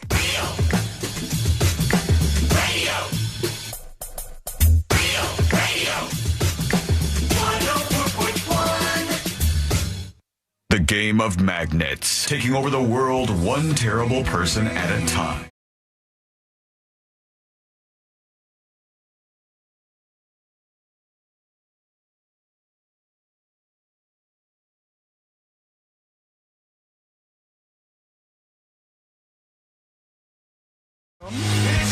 We got the next episode in a bit with Josh. We're going to heckle him during it, so jump on board for the first time ever over on YouTube. I want to see people who have never done this, never watched on YouTube for the first time in the next segment. Let's blow it up as big as we can to see if we can get through. I said, let's hit the record here. Let's try to get to over 700 concurrent on YouTube. We're usually a little lower than that. We're at like 600 right now, basically. But on YouTube, I want to blow right through that. I want to see if we could do it just for Josh and his punishment today since he was late on the show. Couple of things I want to mention here. One, Courtney came in and pointed out when we were talking about that bottle of liquor that they found that was over 150 years old that people just drank and they didn't even know what it was. They're like, all right, let's try it out. Uh-huh. From our friend Kevin from Wood Concepts, he gave me these bottles of vodka like a forever ago. Oh, yeah. And these are from the USSR, so they're not as old. They're not as old. That could be the 90s. This could be as young as the 90s, or, maybe 20 years older than that. It might be 50, 60 years old. But it's this mystery vodka that's just been sitting inside this bottle from the USSR, from Moscow, for all of these years. And we should perhaps try this out. If you think about it, some of the expensive like whiskeys and scotches and stuff are aged 40 years, and that means they were put in the barrel after you were born. That's right. Yeah. And this is an old one. Maybe we'll try this out on secret shows later on in the show. We'll see. Okay. Here is a story about a neighborhood that is incredibly pissed off. They are upset with something happening in their area.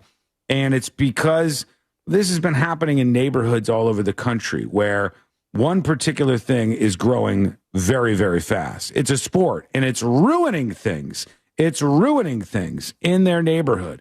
That sport is pickleball. And they said the local pickleball place that's behind their homes is loud and annoying, and it's ruining everything for them. Now, I would say, oh, my God, suck it up. It's not the biggest deal. How late are they even open, et cetera, et cetera. But one time I complained because there was this couple, and this couple said the playground across the street is too loud. It's making too much noise. And everybody laughed at this old couple. They're like, oh, are the kids on the swings bothering you? And then we played a news report with what the playground sounded like. And it was the most obnoxious, unbelievable, everybody would hate it sound you could ever hear. It was so bad. I don't know if we could find that story, C-Lane, to bring people back, but this sort of reminds me of it. I don't even remember that story. Look up couple complains playground noise. And everybody thought, oh my God, poor you. You're going to be okay. The playground is too loud with the kids having fun. And then when I played the clip and heard the playground noise, I go, oh my God. In this case, it's a pickleball court in Alpharetta, Georgia. Let's see what's happening. For help after tennis courts in their neighborhood were converted into pickleball courts. Let me turn it up a little bit. They say the noise permeates their homes. Channel 2's Candace McCowan live now in Alpharetta at one of those homes. They say this is the time, Candace, when they typically hear that noise. How bad is it? Yeah, and George, I'll tell you, it's dinner time. That's something they're typically doing right now. They're actually inside doing homework, but they say they're joined by the noise that is coming from these pickleball courts here when they're hearing those pickleballs hitting off of rackets. What? Pickleballs. It's in my bedroom. It's in my office. It is everywhere in my home. It's not that bad. Bought their home in Alpharetta's Glen Abbey subdivision years ago with plans on being here forever. We were going to have this house. She's disappearing in the chair that she's sitting in. Is her chair enormous, or is she just tiny? She's tiny, and maybe that's why she's more impacted by the office. It's in my house. The pickleball sounds. I could hear it in the restroom even. She's just a little ways away from being in the Lollipop Guild. She is the Pickleball Guild.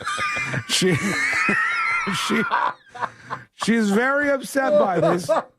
So far, it's not that annoying. Let's see. And raise our kids here, and then have our grandkids here. That dream is slipping away. It's a little dramatic. That they have pickleball courts. She's like, our dream is slipping away, and you're. And your dream is very sensitive. Generations are going to hold this these courts behind were tennis courts when they moved in. Recently, the tennis courts were converted into pickleball courts, despite Carol, her husband, and other neighbors. How is that worse? Concerns. My kids are wearing headsets in the house because the pickleball is so loud and disruptive. It's just been, personally mentally exhausting. But they're not letting the pickleball battle go, turning to city, even county leaders. What we are doing is reaching out to other people and just not focusing on us, but just making sure that people are aware of this issue. Yeah, they got to be aware of this issue. It's not a micro issue just for you. That didn't seem that bad. You're calling it a micro issue because it's her she's problem? Tiny. Yeah. She's little, but her ears are just as big as the rest of us. She says it's really, really annoying. She says we can't escape it. What do you think, folks? Is she whining about nothing? Let us know. Give us your thoughts right now. Send a dispatch over at thenewsjunkie.com. Did you find that random story that I just tossed at you? An impossible mission? Wait, what was the noise? Was it thumping balls? I believe it was a swing set or something. There was something on the playground, and they were complaining, and then it got to the point where they were going to show what it sounded like, and it goes, ah! It was like, wow, okay, never mind. They're right. It's annoying. How could they ever deal with this? It legitimately was that bad. At least it seemed that way. No, that's not the right. That's not the couple hit with noise warning after neighbors complaining about sex, quote, louder than a lawnmower, unquote. Oh, my God. Wow. All right. Let me see. Complaint. I'll find this. We'll find it at some point in time, and I'll bring that to you, hopefully. Playground too loud. It's out there somewhere in Newsville. It's a pretty vague thing. There's a lot of noise complaints. A lot of Karens. I think I found it. No, mother. Hold on. I think I found it. Hang on. If I'm wrong, I'm wrong, but I'm going to give this a shot. I think this might be the video. School decided to expand their playground. They added some musical instruments. And some neighbors couldn't stand the constant noise, so they took matters into their own hands. This might be CBS News' Jermont Terry is live in Orland Park, where parents say the homeowners crossed the line. Jermont. I don't know if this is it. This might be it. If it's the story, it's way worse than Eric pickleball. and Joe, this playground pits parents against neighbors. And when school district I'm here at night, 135 so you can hear expanded me. the playground with bells and xylophone and drums. Xylophone! Xylophone! I think you said that wrong.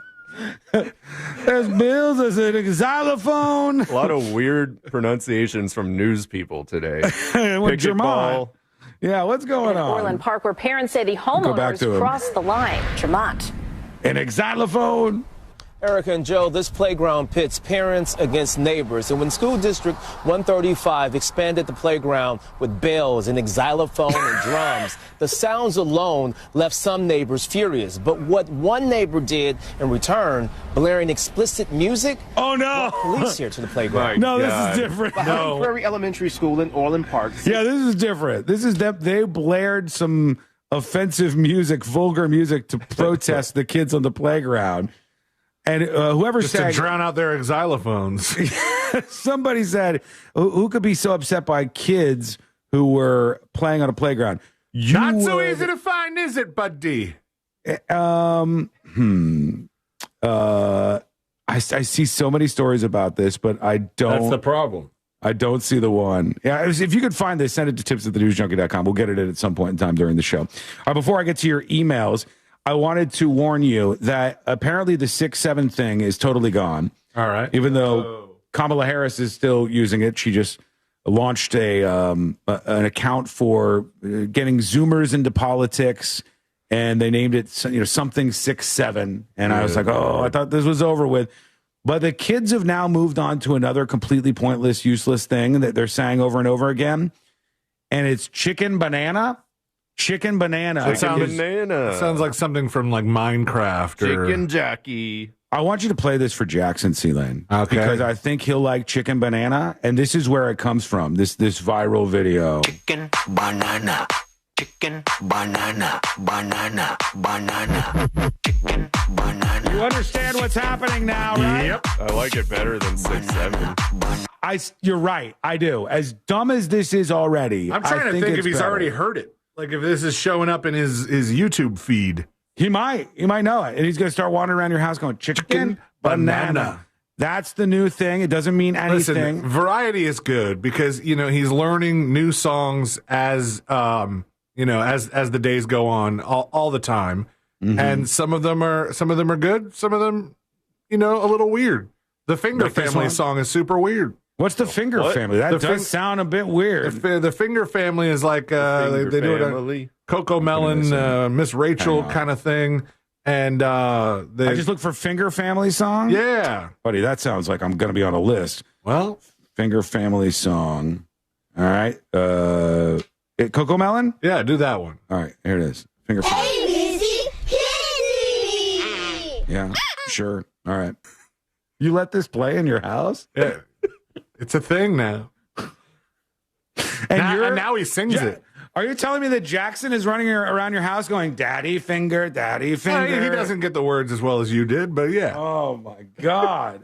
But then it gets weird. Then CPS doesn't show up. Then it goes Mommy Finger, Sister Finger. Oh, the whole family finger. Yeah. Don't tell me the baby fingers at some point in time. Baby fingers at the end. Oh, my God. I can't even play that. My God. Let's get him on this front instead. This is better in every way. Banana. I don't hate it. It's the new 6-7. Banana. Chicken banana. Chicken banana. Doesn't mean anything. Okay, but it's just as nonsensical as that pen, pineapple, apple pen thing that was hot for a while. Pen, pineapple, True. apple, Yeah. pen. Yeah, see? That was catchy. Chicken banana, 169 million views. 169 million views for this stupid song. And that is causing a lot of kids to start saying chicken banana for no reason whatsoever. All right. It's quite the thing. Also, All right, I when we come apologize back- to all the other parents who use us as an escape and had to hear the Finger Family song You thought in you were a gonna get place away that they from it. didn't expect it. You've been using us to avoid that stupid song that's Don't somewhat worry. awkward. We'll give you all a little bit of this really old Stolichnaya vodka that's in the studio. This is going to be a game changer for everybody. Josh's punishment is next. I want you all to make your way over to YouTube, all right? If you've never been before during the stream, do me a huge favor. Just for this next segment, go over to YouTube. Josh is going to do the next episode. Since he was late for the show today, unbelievably, unceremoniously late for the show today, he has to be subjected to chat roasting him during the entirety of the next episode segment in just a bit. And so you can go join in on that. He cannot look away. He must look at the chat and he cannot shut it down. But jump on board right now. Go over to youtube.com/thenewsjunkie. youtube.com/thenewsjunkie. If that's too hard for you, go to thenewsjunkie.com. The live banner right on top, hit play, and you'll be involved. But I want to see you in chat. We're going to see what we can do next. And Josh might be such a damn professional that he just gets through it with nothing. Maybe you trip him up. We're going to find out. That is coming up next on the News Junkie. Coming up tonight on Real Radio at 7, it's a corporate time with Tom and Dan. Brought to you by My Eternal. Hello! Skull mic activated. Welcome behind the scenes, everybody. It's so incredibly nice to have you. Uh-oh. Gene? Our cameraman Gene is letting me down right now. Stand by. Unbelievable. This is the first new people are going to be seeing of the stream. If there's any of you new, I'm so sorry. Our cameraman has completely screwed the pooch here. Stand by. Camera should be back up in just a moment here. All right, here we go. Gene is back on board. Gene, camera on me, please. There you go. Thank you, sir. I'm going to give you a break here, but you do that again, fired. One more issue, and Gene gets the boot, everybody. Thanks for hanging out over on Skull Mike. Appreciate you. Get ready with your best quips and lines to try to distract Josh from the next episode in just a few minutes. When we get back, he'll be doing the segment, and we'll see if you can distract him from it. All right? Now, let's ask Mr. Predicto if you'll be able to pull this off. Mr. Predicto, will chat be successful at distracting Josh with their roasting while he's doing the next episode? Mr. Predicto, tell us. Will Josh be distracted? The answer cannot be found at this moment. Mr. Predicto, will Josh be distracted? Definitely yes. Definitely yes. The pressure is on. Let's see what you got for us. And still have enough charge to visit your in-laws in the next county. 572 almost? Oof. And the best part, We can't swing and miss today, folks. We need to up those numbers. That might require you sharing it around somewhere. Wolfman says, is anything off limits? Well, just remember the rules of chat. TheNewsJunkie.com/rules, or the NewsJunkie.com/chat, actually, I think. Remember those. But otherwise, remember the terms of service of these platforms. You don't want to get booted off of YouTube. 3 minutes, and we're back. We'll see what Josh can handle here on the show. I can't wait for the J-Lo news. We'll see. 178 likes, though. You know, let's up the numbers all across the board here. When we come back, we're going to see if we can push it. If we can push it over 700. Charles says, Creamy sabotaged the cameraman. Possibly. Does he need to read his script? You know, he doesn't have a script necessarily. But he's going to have to try to focus. And it will be distracting as hell. Because chat already, if chat starts to go fast, you think, oh, did I say something wrong? Did I make a mistake? Did I say the news chunky again? You know, what happened? I hear Josh likes to buy Legos pre-built. Sure. I mean, you probably want to come a little harder than that. If you really want to get his attention. 2 minutes, and we're back live on the show. JD says, dude, my favorite shirt of yours is fading. This thing is like, it's on its last legs, but I kind of like that, you know? Looks a little beat up, worse for wear. JK said, hey, liked on my phone and TV. Thank you, JK. You guys get ready, prepare yourself. Think of a couple of things you could do. Your goal here is, during this segment, to get Josh's attention, to try to distract him from doing his job and delivering the segment to the people listening. Because there are far more people who are listening to the show as opposed to watching the show. But we'll see if he's going to be able to get through it or not. All right, 1 minute, and we're coming back live. Prepare yourself accordingly. Trust Everdoor for smooth service. Book at everdoor.com. If we get 200 likes, will Sean do a shot of Stoli? I'll do a shot of Stoli if you can get over 700 on YouTube. That's it. That's the only thing that's going to get me to do it. Maya, it's this question about mailbox money. Anybody get a check from the Apple settlement via email? We got to talk about that. I'll get to it right before we do the next episode. Hang on. We're coming back.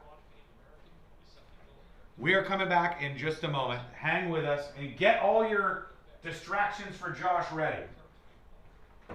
Thanks to you, more than 50 Mailbox money. Chat.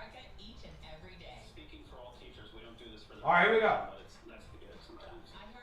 Thank a Teacher, powered by Donors Choose. It's always nice to know that we have a positive impact. For all teachers, we don't do this for the recognition, but it's nice to get it sometimes. iHeartRadio's Thank a Teacher, powered by Donors Choose. It's always nice to know that we have a positive impact. We're helping get teachers the resources they need to inspire the next generation. It's the family, it's the student, it's the teacher and the school, and even the community, so it's a team effort. Just go to iHeartRadio.com/teachers. Real Radio is on Facebook at Real Radio 1041. Sponsored by the law offices of Anajar and Levine Accident Attorneys. Call the law offices of Anajar and Levine at 1-800-747-FREE. That's 1-800-747-3733.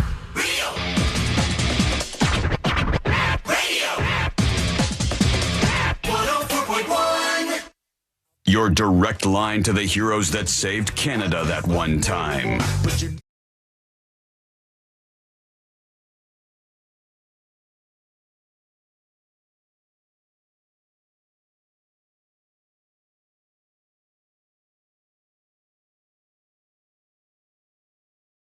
Is able to get through chat heckling him for the duration of the segment, or if he's such a damn professional that you can't knock him loose. We'll see what happens with that in a moment. Jump over if you're live on YouTube right now. If you've never watched before, I want you to just take a moment, pop out your phone, do whatever you have to bring up the YouTube stream. I want to see if we can put up some numbers here. And I want to see if you can jump in and help to distract Josh from his segment that's going to happen here in just a moment. So go over to YouTube and search for The News Junkie. You should see the account live. Or just put in youtube.com/The News Junkie with an IE. Or if you can't do any of those things, go to thenewsjunkie.com and you'll see the live bar on top, and that should be even easier. Okay, we're getting there. 640 and rising. 640 and rising. 670. We're moving forward. Grab your phone. Go over to youtube.com/thenewsjunkie. Get in on the bonanza. This is the bonanza. We're doing it right now. youtube.com/thenewsjunkie. Now, before we get into the next episode, I'm so pissed off. Somebody in chat just said, hey, did anybody else get this sweet mailbox money last night? I said, C-Lane did. He got it. What was that for, C-Lane? I got the mailbox money from Apple, where it was like they said Siri's spying on you somehow, and they got all the monies. I got like, I think I got the maximum that people were getting, $40.10. That's not bad. Because they had a maximum number of devices you could claim, and since I have like all the Apple devices that have Siri, the watch, the iPad, multiple iPads, laptops, phones over the years, and so I just went for the max. I went for the bonanza. Bonanza. Good for you. The whole damn thing. I got nothing. Josh, I think also got mailbox monies last night, didn't you, bud? I did. Where did you get them from? Some sort of EpiPen settlement, because one time I had an EpiPen, so they sent me $9 whole. Wait, what are you allergic to that you need an EpiPen? I don't know. I was just like breaking out in hives, so the doctor gave me one just in case. Bonanza. Yep. Better safe than sorry kind of EpiPen. Yeah. He's like, hey, we don't know, so here's a shot that will bring you back to life.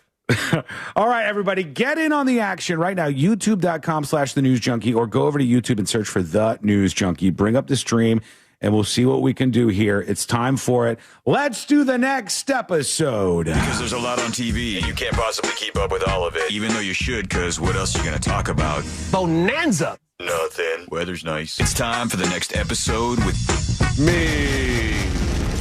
Can't get enough of that bonanza. And True. I'll tell you else. You already got him. Who else? You already got him, Jack. Will Keep bring roasting. you a bonanza of help is that mortgage guy, Don. That's right. That mortgage guy, Don, is the one that's going to help you. You trying to refi? I know that there are some stirrings that the rates are getting to a good spot where if you want to lower your payments, you might want to talk to that mortgage guy, Don. Or if you want to get yourself a brand new house, you want to get a second house, you want a business loan, well, that mortgage guy, Don's the guy to talk to. You want a EGOG tram? That's right. Mm-hmm. EGOG tram, excuse me. Yes. The classic. reverse mortgage is what better, it's better known by. Every time this guy. I've done that twice. Every time. Calm down. You're the one getting heckled here. Well, let me get to the segment. So, if you got a quote and you want a better quote, you can do the compare quote calculator. Reach out to him at thatmortgageguyDon.com. Don't miss the boat, compare your quote with that mortgage guy, Don. Josh looks like Jonah downhill. That's pretty good. They're getting pretty brutal. You can see what everybody's saying. You should have written for the people at the roast. This lady right here. I don't know who that is. Cardi B is correct. Oh, Cardi B. Belcalis Almanzar is her government name, apparently. She is favored to be the guest appearance on the Super Bowl halftime show with Bad Bunny. Really? She Interesting. Listed at minus 200 odds. So if you bet $200, you can win $100. Isn't that nice? Yeah. And make a special guest appearance, according to Bet Online. Other favorites include Raul Alejandra. Not sure who that is. Karol G, Mark Anthony. I've heard of Karol G. Yes. Travis Scott, and also Jennifer Lopez. Oh my gosh! She's early. You done already? No, she's just in the article. Plus 500 odds for Jennifer Lopez to show up at the Super Bowl, so probably not going to happen. Cardi B remains the most popular pick, as she will be there because she's dating Stephon Diggs. We're almost at 700 over on YouTube. We're right there floating at it. They're roasting away at Josh right now. Last push, folks. Just pick us up right now. Go to youtube.com/thenewsjunkie or search for The News Junkie on YouTube. They're being pretty brutal, but he's staying focused. He's professional. Speaking of pick-me-ups, here's Andy Dick talking about when he was slumped over on the street. Well, I came to, sat up, and I said, "Where's the vodka?" I can't play the rest of the clip because Jamie Kennedy curses, But that was on Jamie Kennedy's podcast. Andy Dick was revealing the first words out of his mouth after someone put Narcan up his nose.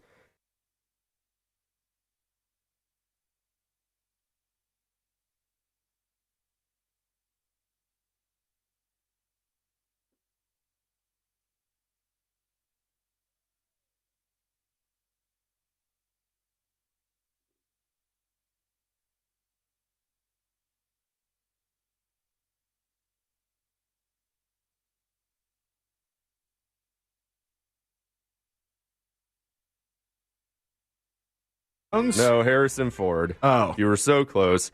He says shrinking the show could be sufficient to end his acting career. Shrinking just started rolling out episodes of its third season, and a fourth has been ordered already. That's high praise. So he was being interviewed, a whole panel of them were, and he was asked, where do you go? Or he answers, where do you go from here? The kind of work that we're able to do is remarkable given the tools we have to work with and the notion that lies behind this series. And if it was all over here, that would be sufficient, said the 83-year-old star while seated alongside his castmates. He said, this has been a different kind of job for me, and I've been doing this for a long time. This is very special, and it really nurtures me and makes me feel like what we're doing has value and importance. I look for that in my life, and I'm happy to have found it here. So good for him. He'll be happy to retire now if he has to. Do we have Sean? Yeah, I'm here. I'm sitting here and I'm going, all right, we just broke past 700 and we completely lost the connection with You HQ. broke it. It's like, what is going on? Who at iHeart, which one of you suits is sabotaging this right now as we skyrocket to record numbers on the YouTube stream? Who is pulling on the levers behind the scenes? Did you lose us at all? I lost you completely. Oh, my gosh. Completely. Yeah, this is ridiculous. You missed my best story. Yeah, no, I mean, it was probably great. I'm No, sure. you didn't The miss last the best thing we one. heard from Sean was, no! Yeah, Perfect when you're being vaporized. I got completely vaporized and severed. They're trying to shut us down. Don't let them do it. YouTube.com/The News Junkie. Go ahead, Josh. Amazon pulled Melania from a movie theater, the film, not the actual person. From a That would movie be theater, impressive. thanks to jokes on its. Where are you taking me? Apparently, Donald Trump and Jeff Bezos do not have a huge sense of humor. We knew that. The Lake Theater and Cafe in Lake Oswego, that's in Oregon, had touted last week's release of Amazon MGM's controversial documentary with declarations such as, "Does Melania wear Prada? Find out Friday," and quoting Sun Tzu's The Art of War, "To defeat your enemy, you must know them. Melania starts Friday." On the marquee, the manager... they got mad at him? Oh, yeah. The manager of the theater said the studio was not happy and did not appreciate his take on marketing their film, and they pulled it. And he said that prior to that, the theater sold a whopping $196 worth of tickets to the film. Oh, wow. I don't know. So they're that's just trying bad. something different? Yeah. It sounds like he tried it just to, because he didn't care about the movie, and then he wanted to just roast her on the marquee outside of his business, probably. Hey, why not? It's Oregon. It's to be expected. It's related to this band. Coldplay. That's right. The woman that was caught helping Canoodling that with her guy boss. cheat on his wife Yeah. at the Coldplay concert is now going to be a keynote speaker at a crisis PR conference in April. Here it is in front of me, yeah. Oh, you have that story? Yeah. This is the woman from the Coldplay viral video. And it'd be hilarious if they actually used the picture of her from the video. Like if they, like they have some sort of headshot of her in With this the CEO with his arms around her? Yeah, it would be kind of funny. That would be funny. When describing her speaking gig, the conference's website states, Cabot has experienced firsthand the extremity of public shaming that women have long experienced when in the negative spotlight of the media, one their male counterparts often seem to avoid. During this session, the former astronomer, chief people officer, and her PR representative, industry legend Denny von Muffling, share the strategy, both immediate and long-term, that has helped Cabot take control of the narrative. How are you not distracted by the absolute bombardment comments has been. Meowing later says, I'm in all fine. caps, in order to do the next episode, you must be gay.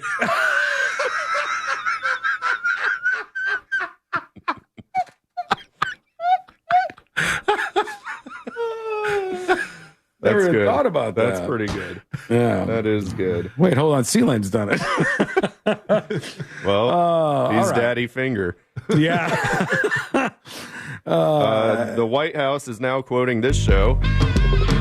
The Sopranos. That's right. Got some gabagool. Mm-hmm. The White House is talking about bringing back a Christopher Columbus statue or bringing one to the White House grounds in the first place. And when asked about it, spokesman Davis Ingalls said, "In this White House, Christopher Columbus is a hero in the story." So he did not directly quote Tony Still Soprano. sound like JFK, man. But in our house... They were roasting his accents earlier. It's been pretty brutal. Oh, what, YouTube.com. really? I missed that part. YouTube.com/thenewsjunkie. What's wrong with the freaking accents? Anyway, and finally, this lady. Jennifer Lopez. J-Lo. Jennifer Lopez and Ben Affleck have once again pulled their $52 million Beverly Hills mansion off the market. No idea why. It's a 3-page story for no GD reason. That's a 3-page story? Yeah, figure that out. How many affiliate links are in the middle of all this text? 1.5 million. At least on the boob tube. I'm pretty sure the Olympics are starting on NBC. Jimmy Kimmel has some people, so does Stephen Colbert, and also Jimmy Fallon and Seth Meyers have some celebrities as well. Yeah. And we're very happy that these celebrities get to go on late night shows and sell whatever it is they're selling. And that's your next episode for today. Thank you very much. Goodbye. Look at this guy go. Look at him go. They said he couldn't do it, folks. They said he couldn't do it. You said I couldn't do it. And then they tried to stop him literally in the middle of him doing it. So what's next? iHeart pulling plugs over there, kicking out data connections. Unreal. And when we come back, a couple bought a house, and now they say, we cannot live here. We cannot live in this house. And the story that's going viral, it's because of something they discovered in the basement.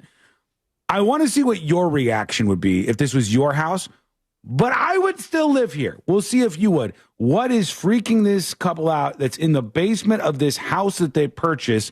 That is coming up next on the News Junkie. Congratulations, Michael. You just won $1,000 from Real Radio. Oh, that's awesome. Okay, cool. Who's next? Your chance to win is minutes away, courtesy of Mills Air. From the Clausman Law Traffic Center. Hello. We did it, everybody. We did it.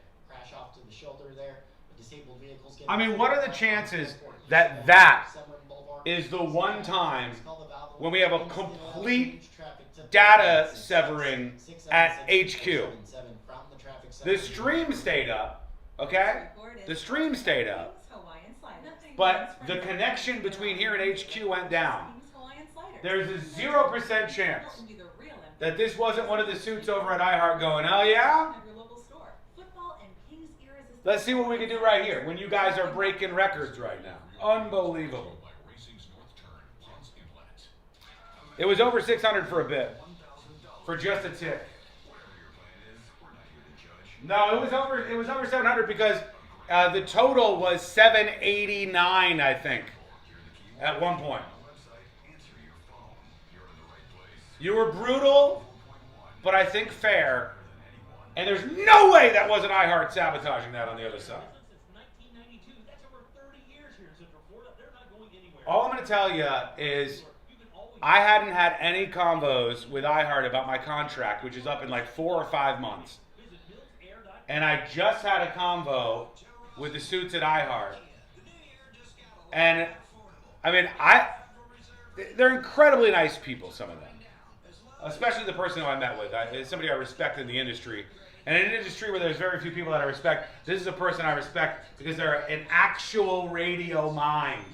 They're great. They're legends in the programming world.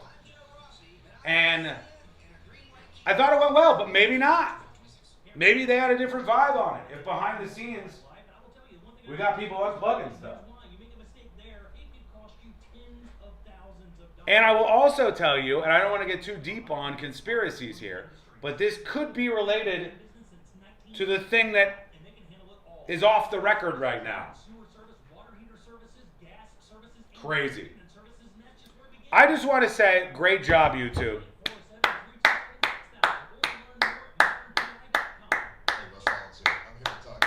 Pat yourself on the back. That was excellent. Your comments were flying by. There's no way it didn't impact him because he did have it up on the screen in front of him. But he got through it. Unbelievable. Unbelievable. All right. I made a promise. Let me deliver. Testosterone levels set right, and they'll help you with GLP-1 weight loss medication. That's like $299. This is Stolichnaya vodka from Kevin from Wood Concepts. From the USSR. It says made in USSR. Made and bottled in USSR. Imported from the USSR. So this is at least like 40 years that this bottle has been sitting around. Probably longer. Probably 50 years or older. Whoa. Ooh. Kind of concerning smell. You know why it has a concerning smell? It actually smells a little bit.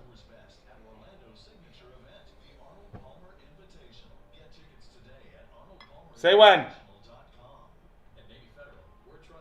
That's it. That's enough to kill me potentially. And I don't need iHeart to have any more ammunition against me.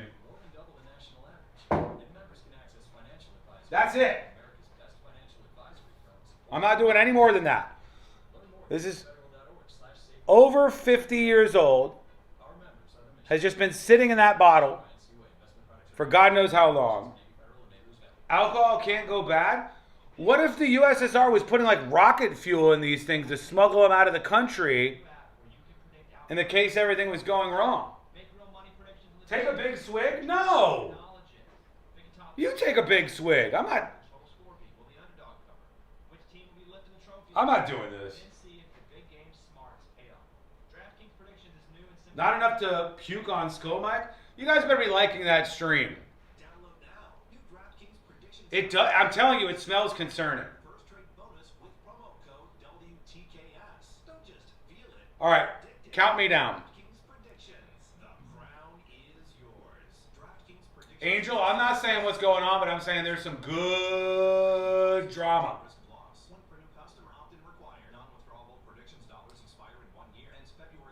All right, here we go. At least 50, maybe more year old mystery Stoli from the USSR. Do the commies take me down? I hate the tankies. I hate the commies. This could be the way to get the ultimate revenge on me. Cheers, everybody. I don't think I should drink this for real, though. It's old! All right, here we go.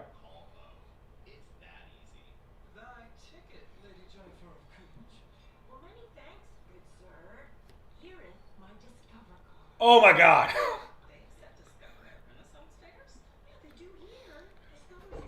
Oh, there's something wrong with it.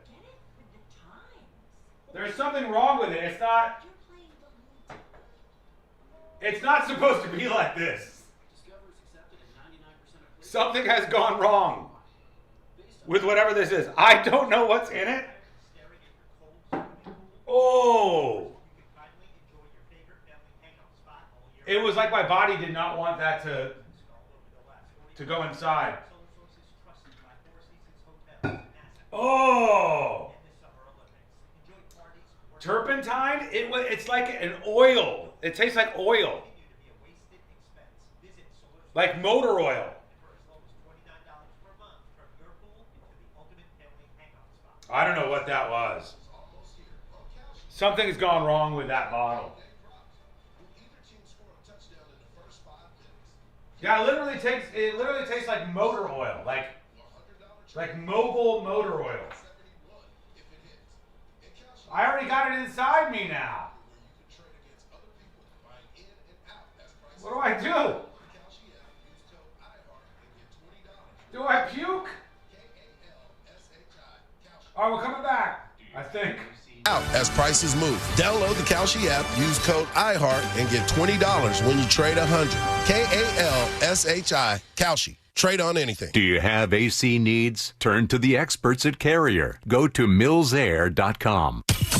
Live from the JustCallMo.com studios. Got a question after an accident? Just call Mo. Visit JustCallMo.com or dial 1-800-CALL-MO. This is WTKS-FM HD1 Cocoa Beach, Orlando. An iHeart radio station. Guaranteed human. Real Radio has your chance to win $1,000. Just enter this nationwide keyword on our website. Money. M-O-N-E-Y. Money. Enter it now at realradio.fm and answer your phone if you get the call. Good luck.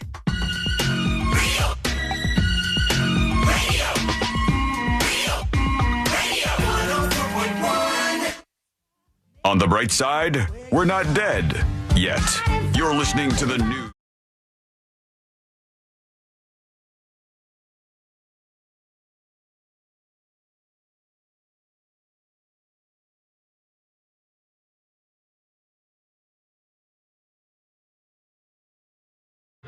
Vodka, but I had some during the break with the Skull Mike people, and it was... Oh, boy. In a word, Das Vidania, comrade. How does one say that? In a word, I tried the vodka during the break. In a word, I would say wrong. Something has gone wrong. Yeah, but you don't drink warm vodka. Did you get Courtney to taste it? She likes that stuff. She's an expert. Look, she knows her way around a bottle of vodka, Sean, not you. This is from the USSR. I don't drink warm vodka. Kevin from Wood Concepts gave it to us. Gave it 2 bottles of this stuff a million years ago. And he's like, this was smuggled in after the USSR was formed. And I took a sip, and it tastes like motor oil. Hell yeah. Like something has gone wrong with it. But now it's already in my body. So I don't even know what to do. Better dead than red. I might end up on the wrong side of that here. All right, let's tell you this story because I said that there was a couple that has bought a house on a quiet street in Beaver County.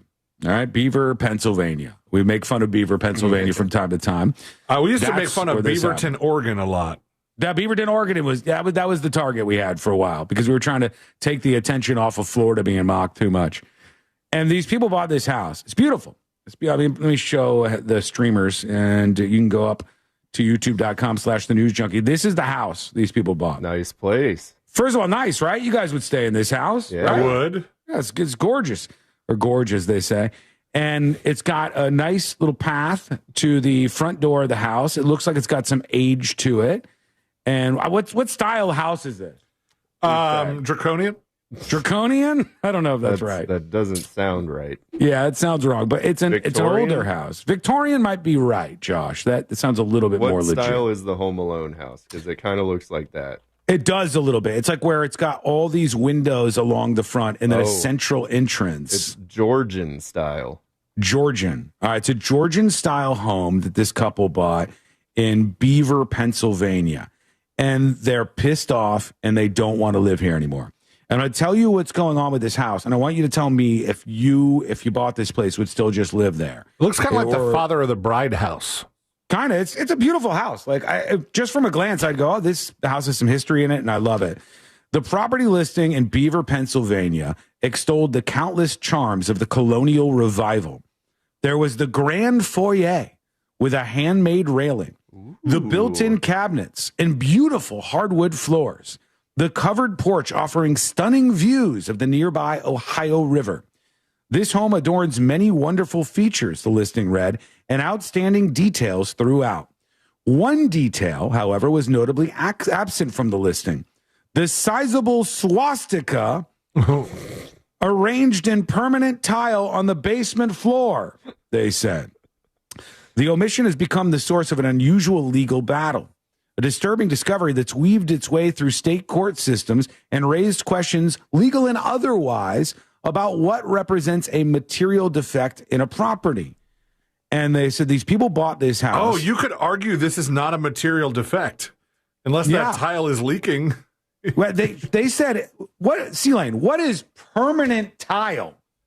What? I think there's no such thing. Yeah, it said permanent tile. You could always put a layer of flooring on top of it. Like you could cover the tile in acoustic matting and put wood floor over it.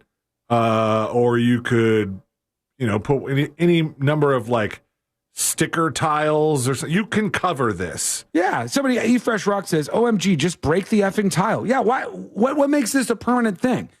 And like, you're so scared of a stupid symbol that you're not going to live in the house? Because that's what the family is saying. I'll give you more. Daniel and Lynn Ray Wentworth closed on this 5-bedroom home in 2023 for around $550,000. It was easy to see the draw.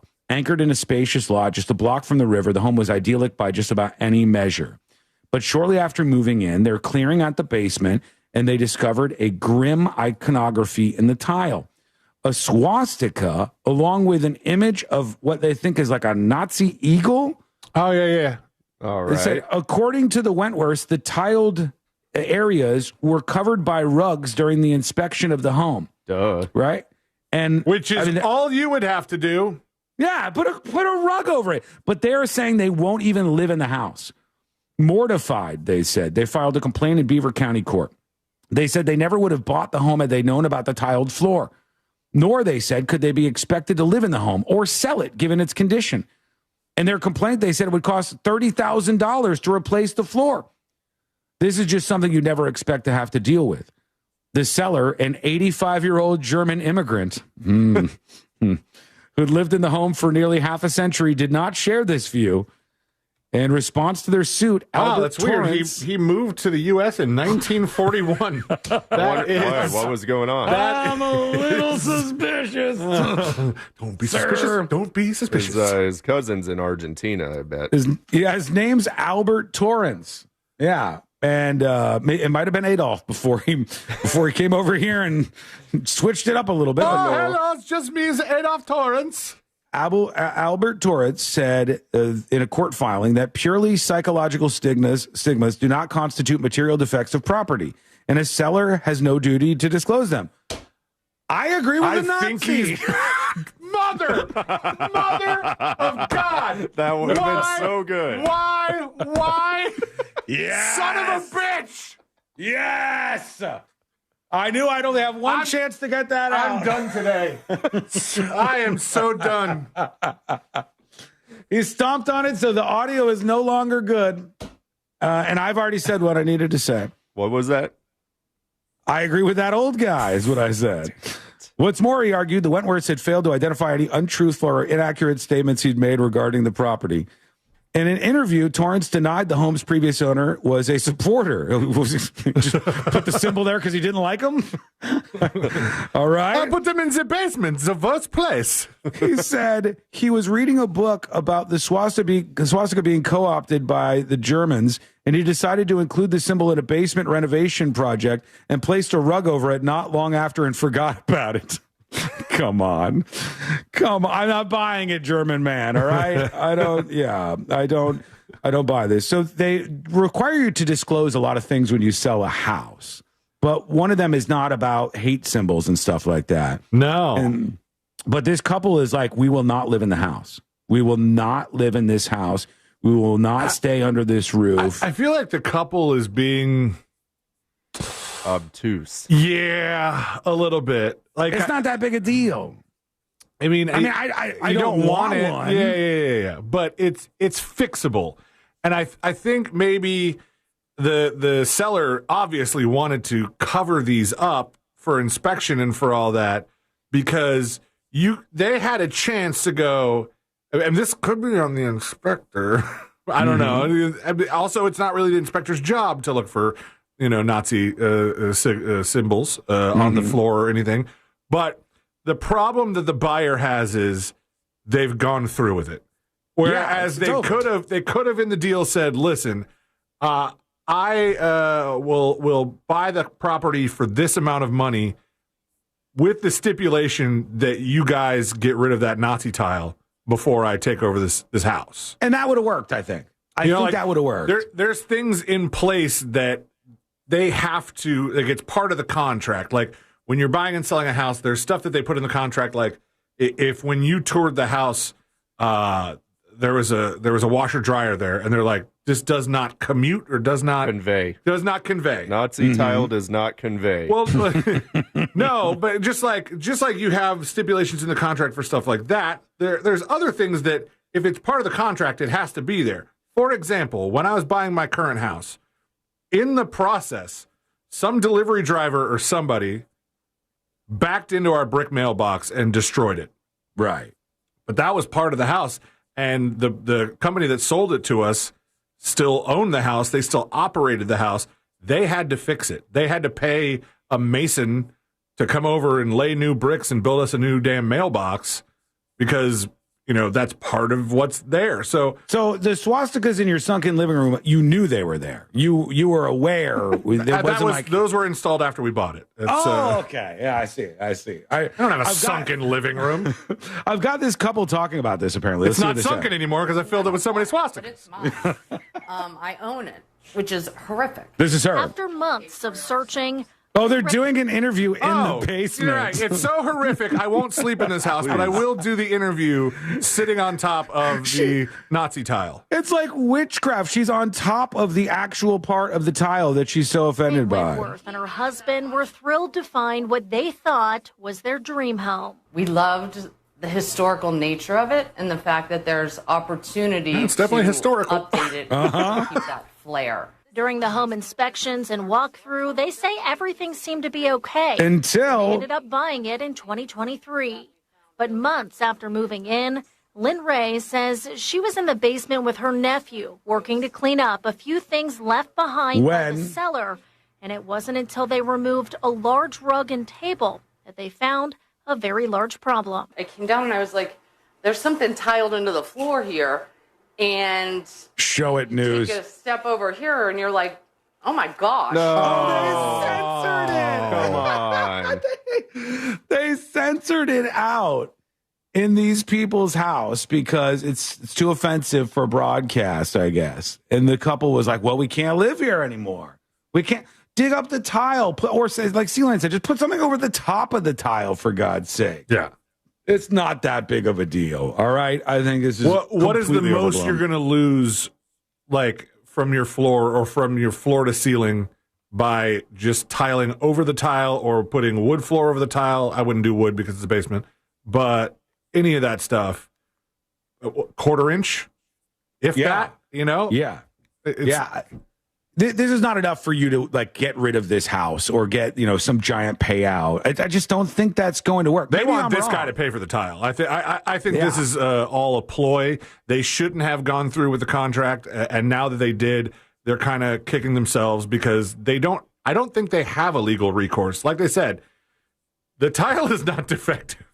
No, it's working perfectly fine. It's just you don't like what it's just ugly. Don't like what it says. Yeah, You don't like what it says on it. I love the German guy going, this was against those guys. I don't support those guys.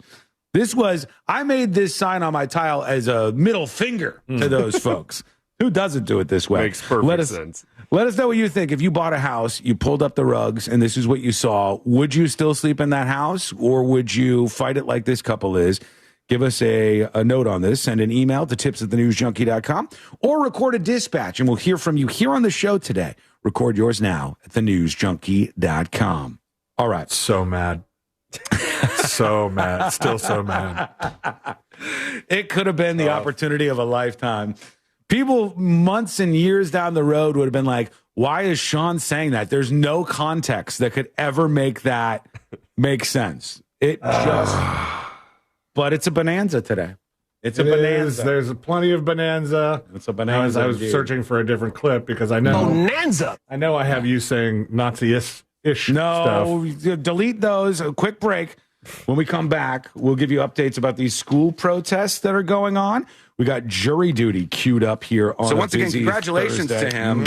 Congrats, Adolf Hitler. That's that again. And there were more people clapping. I'll point to the fact that there were more people clapping. Kanye West was with you. He was in studio that day. Free apology. Break. When we come back, we've got a lot more on the way. Bonanza. It's coming up next on the News Junkie. Real Radio is the Jim Colbert Show. You have a good turtleneck head. I do not think I have a good turtleneck head. Jack has an okay turtleneck head. But Jim in one would look like a roll-on deodorant. How dare you, sir? The Jim Colbert Show. Weekdays at 3 on Real Radio 104.1. Some of the major roadways still look wet from the weather this morning, so just travel with caution this afternoon. There's also a couple accidents to keep an eye out for off to the shoulder on I-4 westbound before Osceola Parkway. There's a disabled vehicle getting cleared up on I-4 eastbound near Severin Boulevard. See traffic troubles, call the Valvoline Instant Oil Change traffic tip line at 866-676-8477. From the Traffic Center, I'm James Birmingham. Hello. You're in good hands. Welcome behind the scenes, everybody. Do you already have a mortgage quote, and are you wondering if it's a bonanza? Wonder no more and work with that mortgage guy, Don. Comparing your quote is so easy. Studies have shown that less than 20% of people compare the first mortgage quote they get. So don't be a slacker and be a winner. Stand by. That mortgage guy, Don. Go to the website, thatmortgageguyDon.com. Click the button that says compare, upload your quote, and that mortgage guy, Don, will tell you if it's any good. And if it's not, he's going to help you find the best deal. Simple as that. Don't miss the boat. Compare your quote today. Welcome behind the scenes, everybody. Skull mic activated. Hello, YouTube. Hello, Twitch. Love you. Glad to have you with us here today on the show. It's been a bit of a weird one. Hope you guys are having fun. Hello, Night Nurse. Hello, Kurt. Hey, everybody.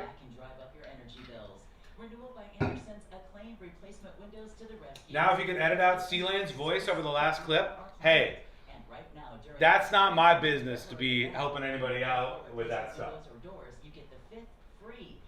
It was his time to shine. And energy efficiency all at once.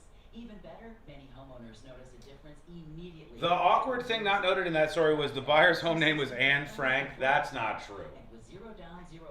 That's not true. 12 months, upgrading has never been. Kevin said having a blast.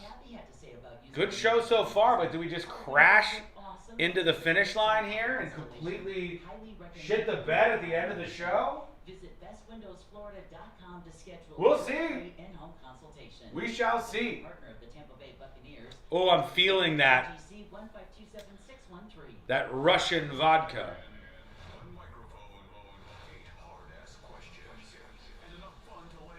Hey, Sun State John. Sun State John is the reason why a whole bunch of you can join us live tonight on Discord. We will stream to the Discord stage, and commercial free, we'll have secret shows for all you subscribers tonight.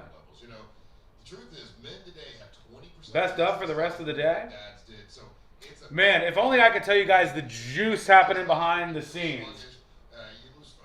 You would go down thinking this was one of the most bombshell shows ever.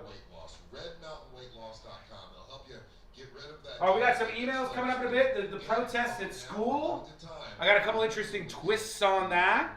We got more on, of course, Savannah Guthrie and her missing mom. The press conference is in any, maybe right now. Let me check. Hang on. Cell phone, dial #250. Say the keyword Red Mountain and you'll be connected in seconds. That's redmountainweightloss.com. You'll feel a lot better when you get your testosterone right. redmountainweightloss.com. Press conference.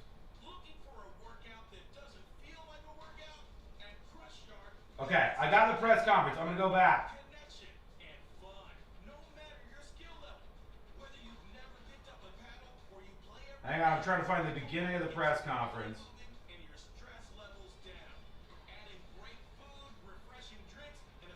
All right, I got it. And it's wellness you actually want to show up for. Learn more at crushyard.com. Let me bring that up here. Okay, we got the Nancy Guthrie press conference. It's in motion right now, but I've got it right back at the beginning, so you haven't missed anything.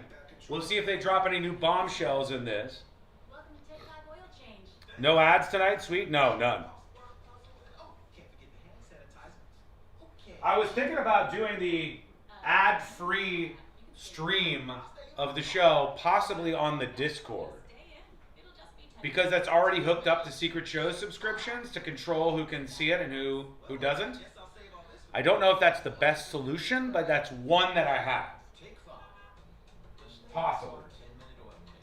Speaking of that, Nightbot, for those of you on Twitch, there's a link to join the Discord. That's where you can watch Secret Shows live.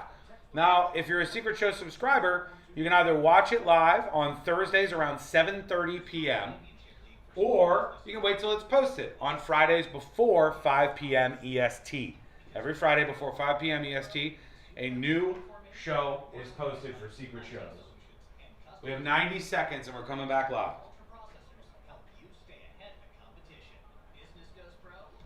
8 p.m. I try to get as close to it as possible. Josh and Sealand are supposed to be here between 7:15 and 7:30. Then we have a guest coming over too. We'll see.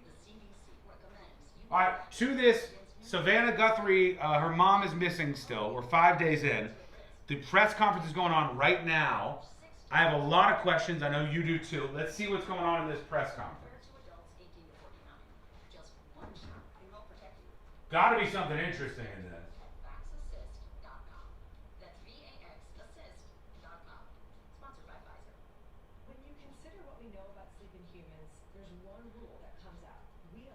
All right, here we go. We're coming back live right now. .com. Sponsored by Pfizer. When you consider what we know about sleep in humans, there's one rule that comes out. We are predictably unpredictable sleepers. This Podcast Will Kill You is a science podcast usually about things that can make us sick or worse. But in our newest multi-part series, we're talking about how our body actually functions. We're starting with sleep, why we need it, why it's hard to get enough, and why modern life makes it even harder. Listen to our newest series, which runs January 20th through February 17th with new episodes every Tuesday. Open your free iHeartRadio app, search This Podcast Will Kill You, and listen now. Do you have AC needs? Turn to the experts at Carrier. Go to millsair.com. Real Radio has your chance to win $1,000. Just enter this nationwide keyword on our website. Money. M-O-N-E-Y. Money. Enter it now at realradio.fm and answer your phone if you get the call. Good luck.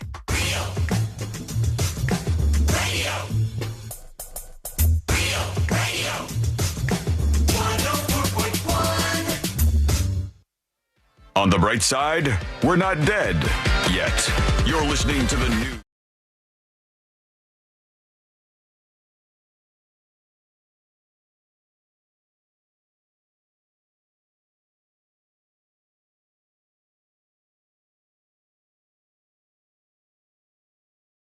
We'll get to that. Also, some of your emails and some of these school protests. Very, very interesting twists and turns on that front. And if you want to, you can join us on the show because we haven't played any of your dispatches, but I got them loaded up and ready to go. And we're going to play some of these in just a moment on the show. Right now, the press conference that I talked about earlier for Nancy Guthrie, who has now been missing for 5 days, Savannah Guthrie's mom, is underway. They are doing the press conference right now. And I want to see what's going on because I've heard there's been some pretty explosive things, some responses to some of the reporting and a bunch of other things that have been said at this press conference. So I've zoomed it back to the beginning. It's going on live right now, but you're not going to miss anything. All right. I'm going to bring this up. Let's see what we have here from the press conference about Nancy Guthrie, the missing mother of Savannah Guthrie. Here's the sheriff. Good morning. All right. I'll have to pull this way up. You've been. Don't worry, he's the quietest sheriff in the world. I can certainly make it louder. Nobody has taken him aside and been like, brother, speak up a little bit. Tried this. It was kind of chaotic, people yelling. So I'd ask that. I got it cranked. Kind of be patient with me. Pay attention to the questions asked because sometimes you guys want to ask the same question twice and you're going to get the same answer. So help yourself. Get what you can out of this. I'm going to give you one question and a follow-up. Okay. I think they're probably going to turn up their mics in a second. Before we get there, I do have some comments. First of all, I want to begin by offering our condolences to our partners at the state Department of Public Safety. Oh, God, I thought he was going in a different direction there. We lost 2 members last night in a helicopter crash. Oh, gosh. Oh, my God. There was that chopper crash, I guess, and 2 people died. That's what he's talking about here. So if you would keep them in your prayers, Colonel Glover and his team, I'm sure, would have greatly appreciate it. This guy is so quiet. Along the same lines, I think you all saw last night, I'm trying to speak up, not yell. Yeah. Apparently I talk soft. Yeah, he does. He I have heard my us. volume at 310% right now. If a normal audio thing happens, it's going to blow everybody's ears out, but hopefully that doesn't occur. Don't get an email. I might. I saw last night the family, they just hurt. Understandably so. And so I really want you to know this entire team here, those behind me, and our community are hurting with you. We really just want Mom back. Okay? Real quick, they just announced right now the FBI has upped the reward to $50,000, $50,000. Consider that some of the reports suggest that there is a ransom for millions of dollars in Bitcoin, and that may be strategic that they're doing such small numbers, but earlier it was $15,000 was the reward. Now the FBI is adding in, I guess, 50,000. Right now, we believe Nancy is still out there. We want her home. Our department, the Sheriff's Department, along with all of our partners at the FBI, have been working around the clock. Kurt says, how do they not address the audio issue? It's just him. We just want her home and get and find a way to I'll get crank him to the louder. bottom of all of this, just as you do. 400%. But I have other partners out there who have stepped up, and you've probably noticed them in the last few days, if not the last few hours, and you're going to see more of that. Well, I've made a decision to contact our PCRIT team, and those of you not local, that's our Pima Regional Critical Incident Team. It's made up of law enforcement officers from this entire valley. They weren't on this yet? Yaqui Police Department, Tucson Police Department, Marana Police Department, Oro Valley Police Department, Pima College Police Department, Tucson International Police Department, Sarita Police Department. There's so many of them, and they are going to help us tremendously. And that's really done because we have so much in front of us still, and we're hoping that, I know the FBI has committed a very large number of men and women. He's got an FBI officer behind him at this press conference who has not come up and said anything yet. They might say something at some point. I'm going to scoot forward a little bit in this and see if we can get to some of the drama that's happened here. And here he goes, back to the press conference. Every one of them. And so we're gearing up. You probably have some questions about what you've seen in the last couple Are we going of to days. questions? I'll gladly answer those at that time. Okay, not yet. But it really is about getting our partners out there. To be fair, when we went to that scene the first night, Saturday night, it was just us. Since then, the FBI and others have asked, can we go and see it as well? And that's what you've been seeing. But it is a very important case to not just me and my team, but this entire community, all of our law enforcement partners. This guy's so strange to me. Suspects. I know there's been a lot out there. Oh, here it is. About suspects. And I want to be very clear. At this time, we have not identified a suspect or a person of interest in this case. We are working our best to do that. But to be clear, we have nobody of interest or any suspects that you would consider a prime suspect. We're just not there. We're not there yet. The timeline, I think we've got it on the board, do we not? So the timeline, blah, blah, blah. Let me go forward a little bit to maybe where he's asking some questions or answering some questions. From the phone. And at 11:56 a.m. Still going over the timeline. This is the FBI. You might be louder. You might want to turn it down. Thank you, Sheriff. Hello, I'm Heath Yonke, the Special Agent in charge of the FBI's Phoenix Division. First, I want to let the Guthrie family know that our hearts are heavy for them. After seeing your message last night, it is clear that you and your family are in pain. Please know that we are doing everything to bring your mother home. All right, so he's talking about the message from Savannah Guthrie, the Today Show host, who her and her family was sitting down. We watched this at the start of the show if you missed it. And they said, we got to bring her back alive. It was a very emotional video. It was very, very emotional. Tough to watch, actually, the family going through that. But they said to the person who's doing this, we need a proof of life video. We want to see that our 84-year-old mother is still alive right now. I don't know if they've gotten that. I don't know if they mentioned that here. I'm going to go forward again a bit. You can call him. Okay, so the first person we're going to start with the list. Real quick, you skipped the FBI guy. They said that somebody was arrested for impersonating the kidnappers. Really? Yeah. Should I go back to that? Hang on. Possibly. I don't know where in his section it would have been. Sheriff's Department. And we're going to start today by announcing a $50,000 reward for information leading to the recovery of Nancy Guthrie and or the arrest and conviction of anyone involved in her disappearance. And this will be the missing persons with the reward that will be going out. The FBI has agents, analysts, and professional staff employees working day and night with our partners at the Sheriff's Department. We have deployed additional intelligence and agents from our Phoenix office. We have brought in our critical incident response group from Quantico, Virginia.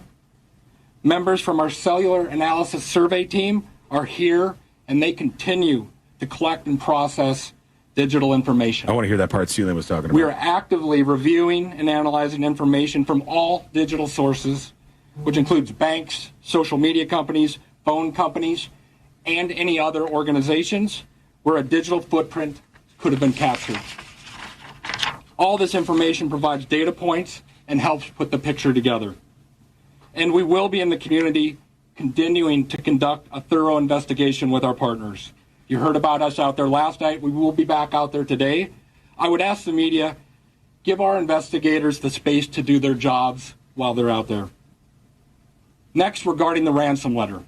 Oh, here we go. We are aware of a ransom letter that was sent to the local media and then to national outlets. Is it real? As with every lead, we are taking it seriously.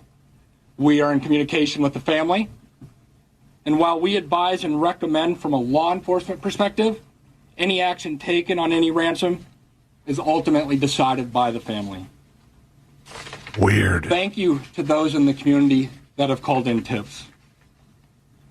For anyone out there that may have information, no matter how small you think it may be, please report it. You can do so by calling 1-800-CALL-FBI or online at tips.fbi.gov. My next message is to those imposters who are trying to take advantage and profit from this situation. We will investigate and ensure you are held accountable for your actions. We have made one arrest related to an imposter ransom demand, and a complaint will be presented to a magistrate judge later today. You will get more on that from the FBI and our U.S. Attorney's Office here in Arizona when it becomes available. Wow. Okay, this is what Celia was talking about. I guess somebody just kind of hopped in, and they had nothing to do with this, but they tried to put out a ransom of their own. Was this related to the notes that the media got? Possibly. I don't know. It could have been. It could have been that was a hoax trying to take advantage of this woman being missing. That's a very unclear, but very interesting. If you're that crappy of a person, why not? You know? Yeah. Opportunity knocks. People would do it for sure. Okay, I'm going to pause it here. We'll get back to what's going on with the press conference so you don't miss anything in jury duty. We got these school protests coming up in a bit. We got the final power hour of the show on the way, and it's going to be an interesting one today, as you might expect. And that is coming up next on the News Junkie. Our constant mispronunciations and poor grammar are clear indicators that we are not AI. Hello. Welcome behind the scenes.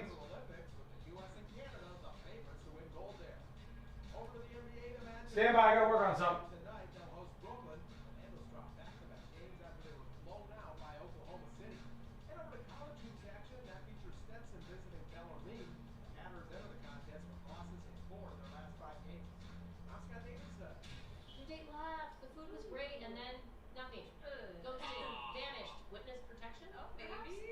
We'll call them to get answers Guthrie second date update on the iHeartRadio app, Apple Podcasts, or wherever you get your podcasts. Valentine's Day is just a few days away, so good. skip the boring gift and go to Hammer & Nails Grooming for Guys, especially if the special someone in your life has not experienced Hammer & Nails before. There is plenty to go through. You go to hammernailsgrooming.com and look at all of the different services they provide. Couple pieces of news here. Exclusive for you, Skullmikers. Police have said Nancy Guthrie's doorbell camera was removed at 1:47 a.m. on the night she went missing. Her doorbell was removed at 1:47 a.m. Whoever removed that doorbell obviously was the one who committed this crime. And the FBI has made an arrest related to an imposter ransom demand, but we do not know if that is connected to the letter that TMZ and some media in Arizona got. Is that completely different? Is there another person that tried to piggyback on it? Do they believe the ransom notes that TMZ and the other outlets got are real? And here's what I know. I know that the doorbell camera was removed at 1:49 according to the feds.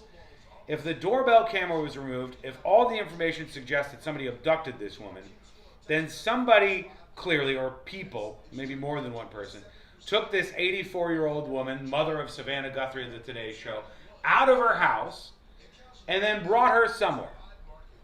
The two options are that she is dead, and I hope not, or that she's still alive and they are trying to get some amount of money secured for her. But now this is compounding because there's people faking that they're the kidnappers as well. I don't know if they've talked to the kidnappers, and the FBI did say that it's on the family. It will be a determination of the family themselves if they would pay. Now let me ask you, chat, if you're Savannah Guthrie, you got some money in the bank, would you pay the ransom demand for your mother, knowing that that might not guarantee anything? And that maybe that sets a bad precedent or whatever, but would you pay that ransom demand?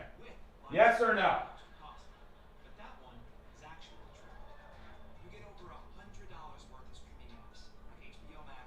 I need to see proof? True. And that's what they were asking for in that video today. They're like, give us a proof of life. Would you? If I got the proof of life, I probably would. Yeah, I probably would, because I would think, I'm sending these people money. I would bank on the cops and the feds putting together an investigation big enough that they would eventually find them. And any money that I lose in this process, I think they could probably get it back. Even if I didn't think I could get it back, I would pay the money probably. How old is she? Yeah, she's 84. Yes, after proof. Yes, after proof. A lot of people. Yes, yes. Without hesitation, but I bet it's a bad move. I would call Jackie Chan. Avendasaurus says, has a big-time kidnapping case ever ended with a ransom being paid and the kidnappers getting away? Good question. Let's see in our 90 seconds we have left. Hello? Are you there, Mr. GPT? Hey there. Hey, You can just come. has a kidnapping ever taken place where there was a ransom demand, the ransom demand was paid, and then the kidnappers were never found after they released the person? Yes, there have been cases like that. A famous example is the kidnapping of Charles Urschel in 1933. The ransom was paid, Urschel was released, and the kidnappers weren't immediately caught, though eventually they were tracked down.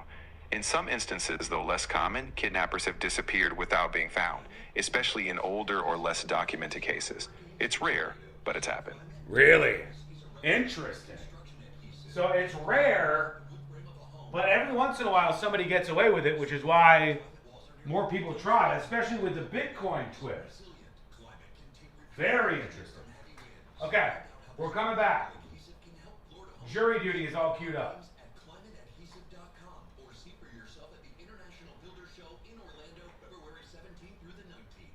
remarkable adhesive can help Florida homes better survive hurricanes at climateadhesive.com or see for yourself at the International Builder Show in Orlando, February 17th through the 19th. Nothing brings friends and family together on game day like delicious King's Hawaiian sliders. Bring them to the big game table and be the real MVP. Pick some up this weekend in the bakery or deli section of your local store. Football and King's irresistible Hawaiian sliders. There's nothing like it. This earful of real radio is brought to you by JustCallMo.com. Injured on the go? JustCallMo.com.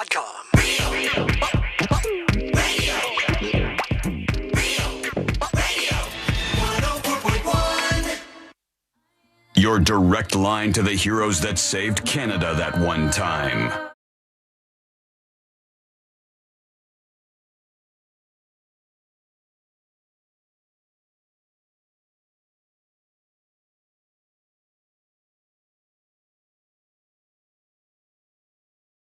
Tell you what they are in jury duty. That is on the way in just a moment here on the show. Thanks for hanging out with us. Join us with a dispatch or an email.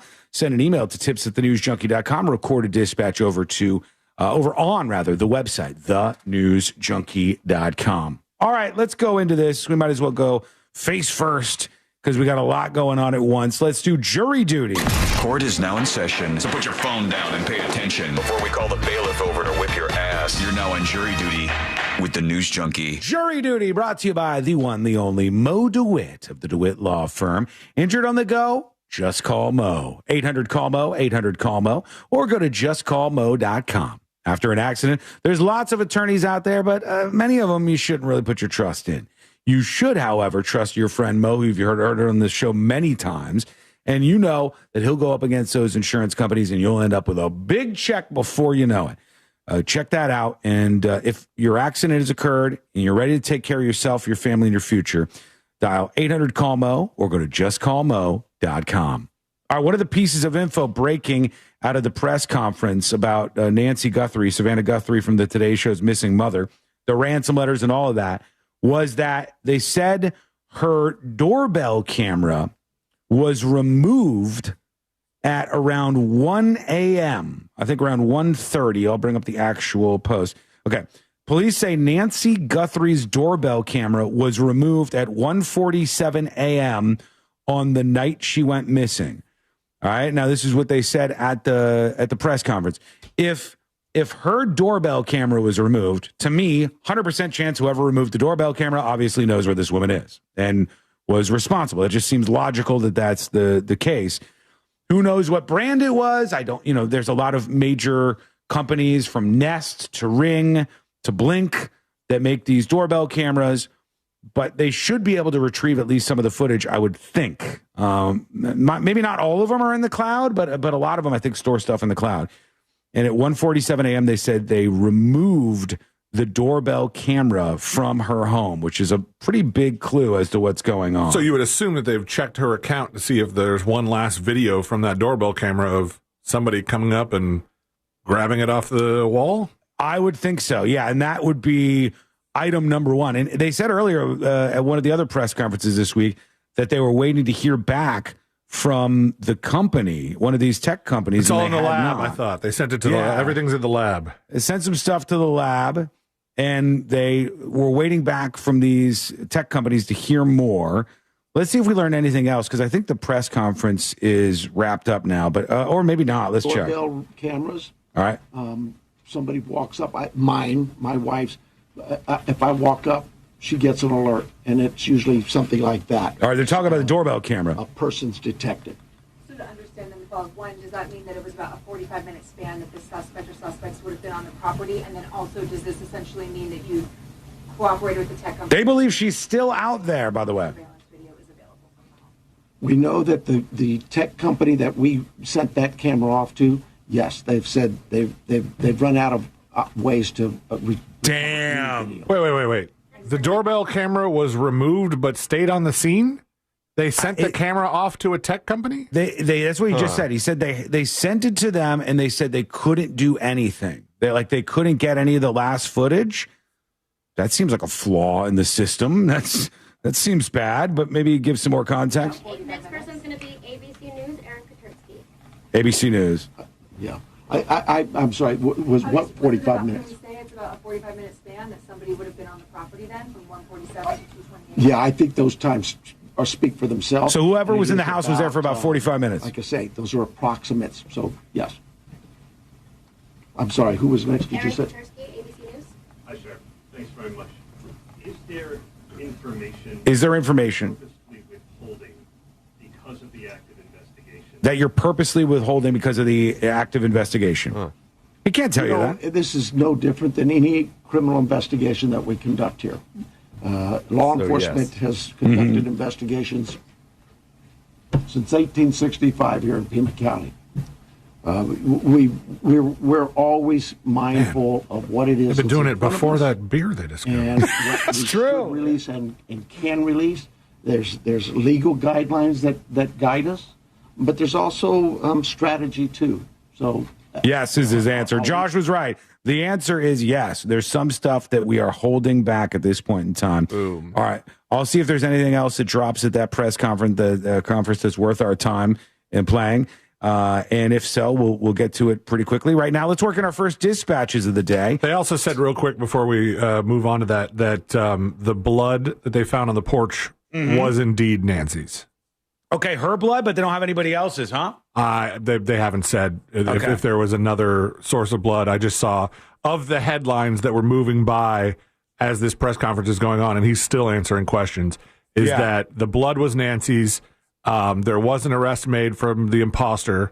The doorbell cam thing, which hadn't been talked about much before, and then just this timeline that they've released. All right, if anything else pops up, just shout out, and we'll see what's going on. Everybody's still a suspect in our eyes. That's what they said. Just like that. That'll make it clear. Here we go. Here's Funny Name talking about the Guthrie case. Hey, guys. Happy today on this gloomy day. True. I have a question. What are y'all's thoughts on grown-ass people calling their mother and father mommy and daddy, listening to the Guthries plead for their mother's return, and she keeps calling her mommy? I don't know why, it just gives me the heebie-jeebies.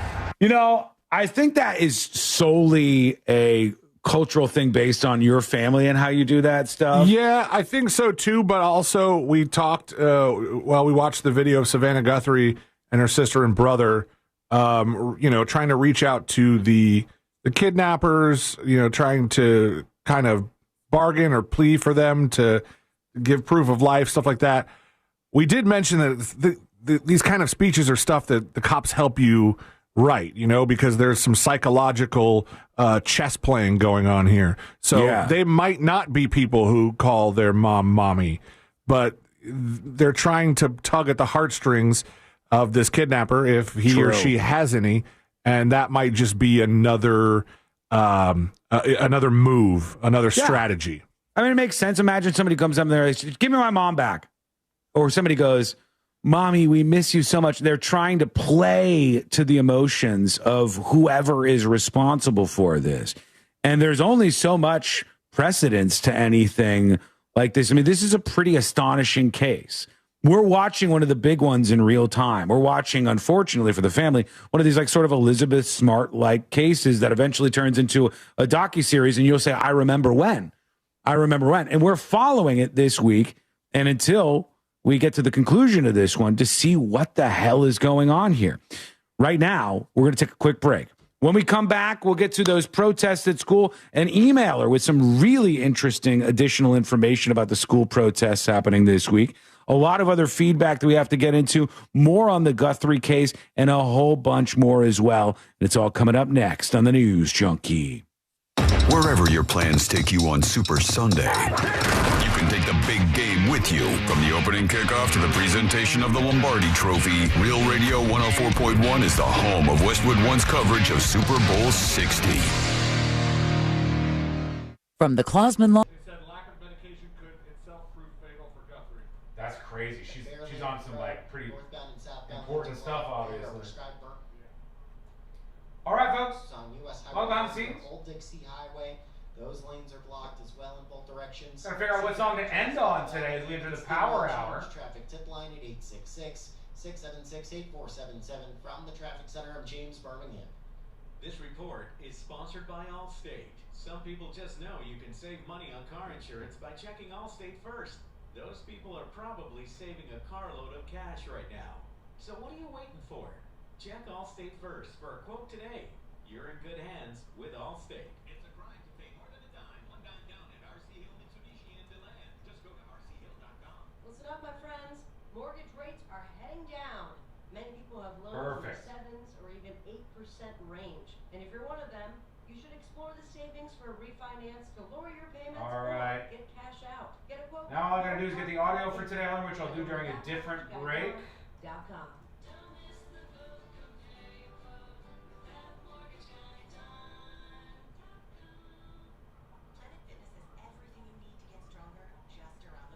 Chat, what's the best Metallica song to end on? How do we wrap up Power Hour in style? What's the best Metallica song to end on?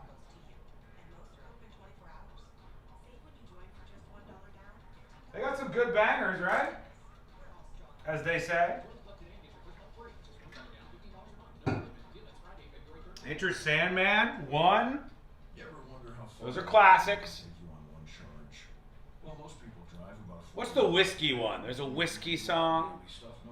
Whiskey in the bottle.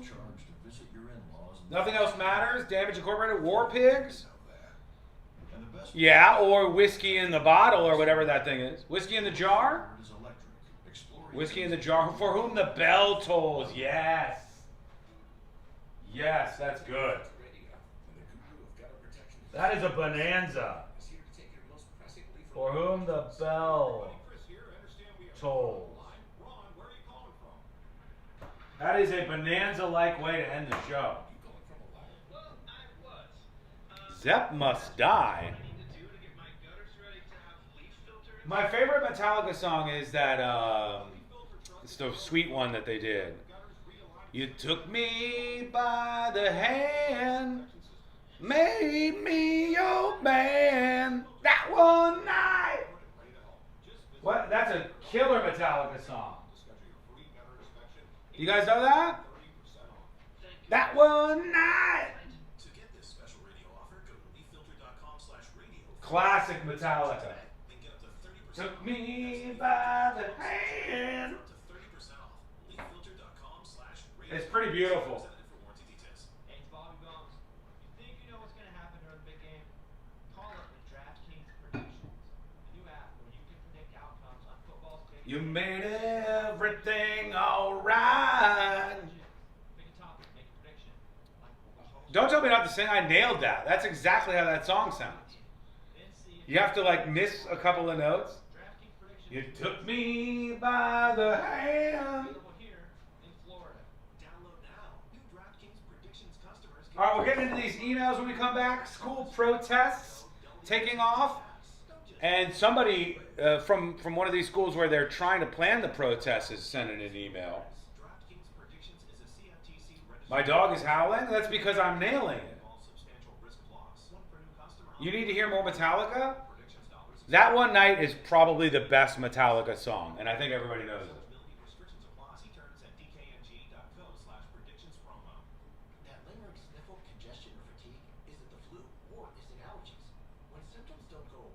Hold on.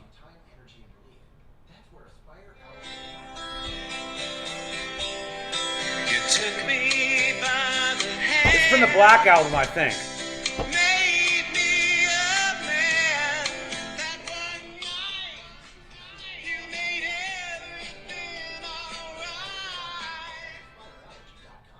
That's before James Hetfield really found his signature sound.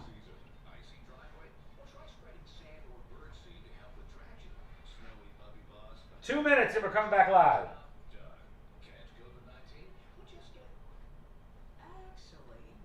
Alan says Master of Puppets. That's a good one too.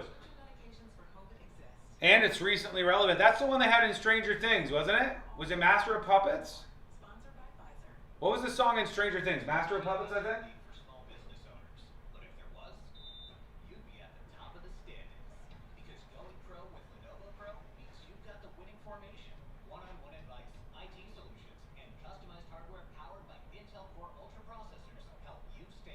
Andy, you mean Boner Champ?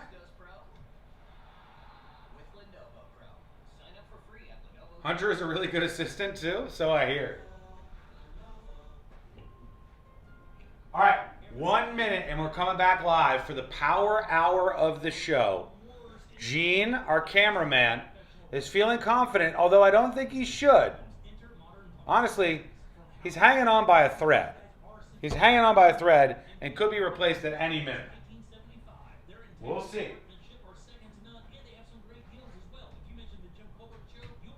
Where is the back of my pen? This is a problem.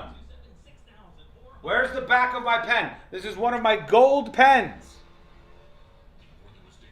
I have a backup. We're coming back. I need the pen cap.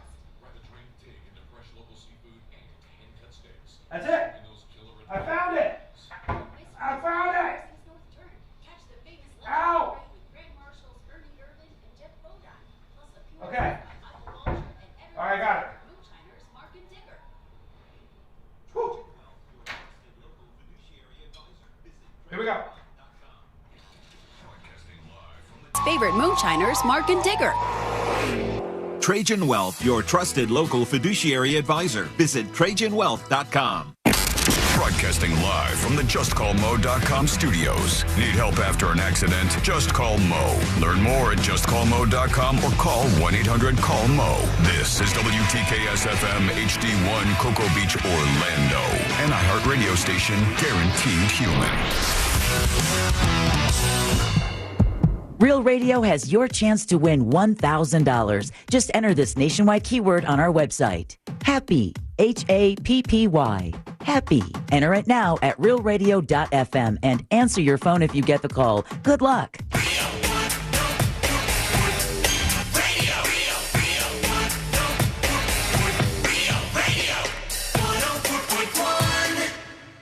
If it's important to you, it's on and probably being mocked by.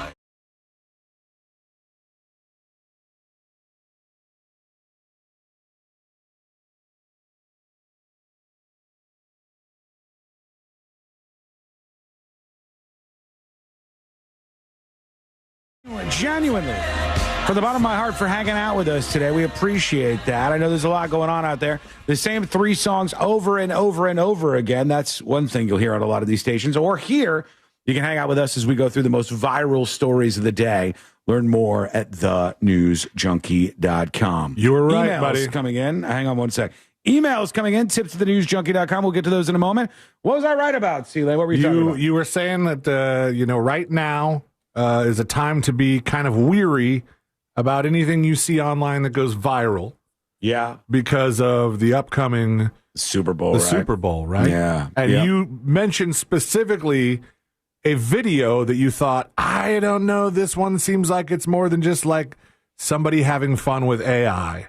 Mm-hmm. Do you remember who it was? Yeah, I think it was the Flavortown guy. The guy it was Fieri. Guy dude. Fieri. Yeah. And that is 100% part of an ad campaign for, of all things, Bosch, the brand that does like a lot of tools and appliances. Never would have guessed that. Interesting. But yeah, he posted like a new version of the ad that has him. It's sort of like the Snickers ads where the Snickers kind of, turns you into a new person or something. Yeah. It's like old, it's like regular old guy with no bleach and just a weird comb over.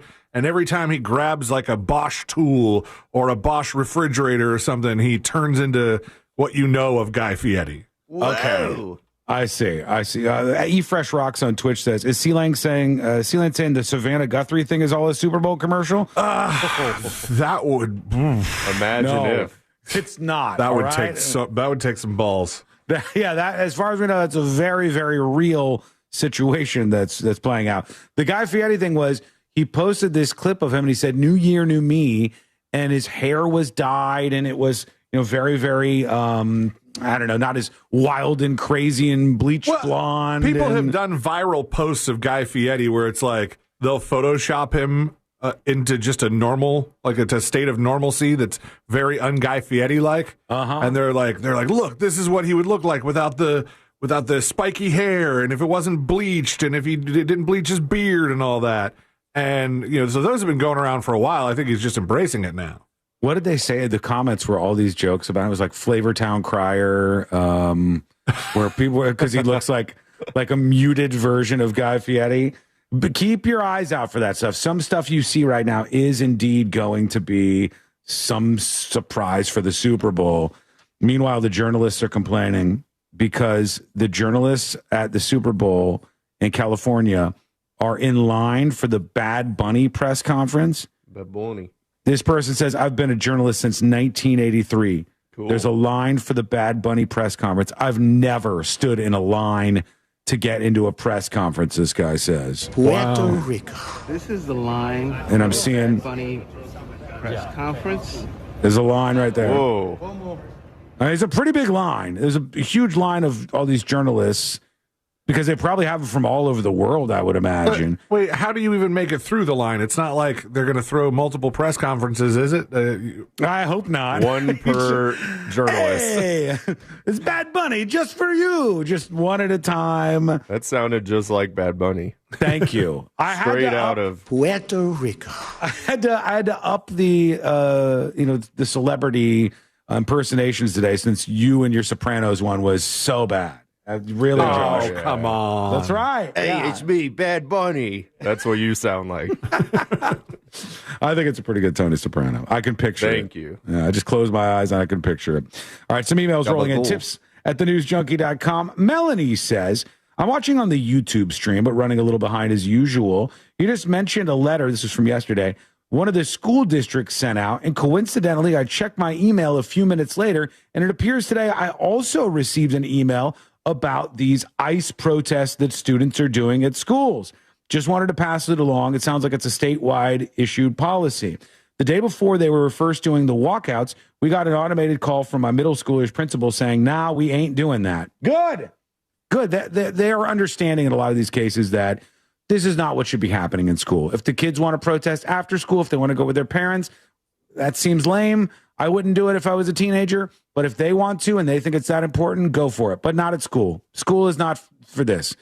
And there are people and groups and activists that are actively encouraging this. It's the same people who want the celebrities to speak up. They only want one opinion from the celebrities, but they want the celebrities to speak up. They want the CEOs to speak up because they really liked it when everything was as political as can be a couple of years back. We're not doing that again. All right, we're not doing that. If the kids are in school, they're there to learn. We are doing it. You may not like it, but we are doing it. We're not doing it, all right? It seems like they're a few days late on sending these emails out about there being consequences for these protests. Thanks for everything you do to keep us informed, says Melanie. The email from the school says, the Florida Commissioner of Education, Anastasios Kamotasas, probably nailed that, issued a directive titled Student Protest, Student Safety, and Instructional Time. And it says all districts should maintain safe, orderly campuses, protect instructional time, and enforce all policies without exception. If kids disrupt school operations or leave campus without authorization, they must receive disciplinary consequences, and staff are prohibited from encouraging or facilitating such activities. They want them to stay engaged in learning at the school and not learning about this, but learning about, actual things, how to read and how to write, something that's being learned by far too few kids at our schools, and I think should be the center of attention and focus when you arrive at school until you leave. Learn stuff, and then you go home. So that's her email on that. I did have a couple of tidbits on this front. The school in Los Angeles, there was one school where they were going nuts, and they all left the school campus at this high school. And here's the overhead footage. The students are, and this is becoming way too common in these protests like this, they're flying the Mexican flag. I don't see any American flags. They're flying the Mexican flag and another one, I can't really see it that well, so I don't know what it is. But there's a secondary flag. It could be. There is an American flag nearby that's not unfurled, but you don't see enough American flags at these protests. There's two flags back to back, three Mexican flags in a row, and four I see. They're all over the crowd. You see these more than you see the American flags. This is terrible optics. This is really, really stupid. You're in the United States of America, and if you're wanting people to stay in the United States of America, put the United States of America flag out there. That makes a lot more sense to me. But the kids are waving these Mexican flags at this particular California protest. Here's another one, and this should bring along some penalties. The problem is the only video I see of this is real potato quality. But the allegation is that some of these signs say F ICE. And how would we know? I'm trying to see. Okay. No, I cannot. See ICE. ICE. I see ICE something. I don't see the F word just yet. And the video is such low quality. It looks like students, but I can't even tell if it's just students, to be honest with you. So I don't know. I'm going to rate that one unsure because I can't tell if it's definitely a school, and I can't tell if anything offensive or an F word is on one of the signs. But certainly that should be another thing that they're punished for. It's a really, really low quality video. Well, if they walked off school campus and did this, I mean, what's the punishment for having the F word on a sign? I mean, I think that they should be punished for leaving the campus to begin with. I don't think that you should allow your high school students for any cause at all, no matter if it's aligned with somebody on the right or somebody on the left. You don't need them doing this. A lot of them have no idea what's going on. Like, I guarantee you, if I was in high school and I was a freshman or sophomore or something, and I heard that everybody was walking out of class, I wouldn't even care. I would just be like, yep, I'm part of the protest. We're leaving class, everybody, you know? So you're going to have a lot of people doing that. It's just not the place for it. At least I don't think so. All right, let's go to a couple other dispatches here. Let me get a refresh so I got all the latest. Here's B. Miller talking about that house earlier where the couple said, we bought a house. It's beautiful, but we can't live in it because we discovered on the tile floor in the basement there are some very, very bad symbols. The worst you could think of, even. One of those. Here's B. Miller. Afternoon, junkies. Hey. So, about the Hitler house. That one, yeah. Yeah, completely, absolutely out of their minds being ridiculous. And 30 grand? Listen, I'm in Daytona Beach, Florida. I will drive up there, redo the entire floor for a third of that. All right, you're on the record. You know, let them know, save them some money, and we'll get rid of Hitler again. Congratulations, B. Miller. He's saying he'll do it for a third of what they were asking for. The couple said they want 30 grand for this. And a lot of other people were like, hey, I would live in that house regardless. Throw a carpet over it. Who cares?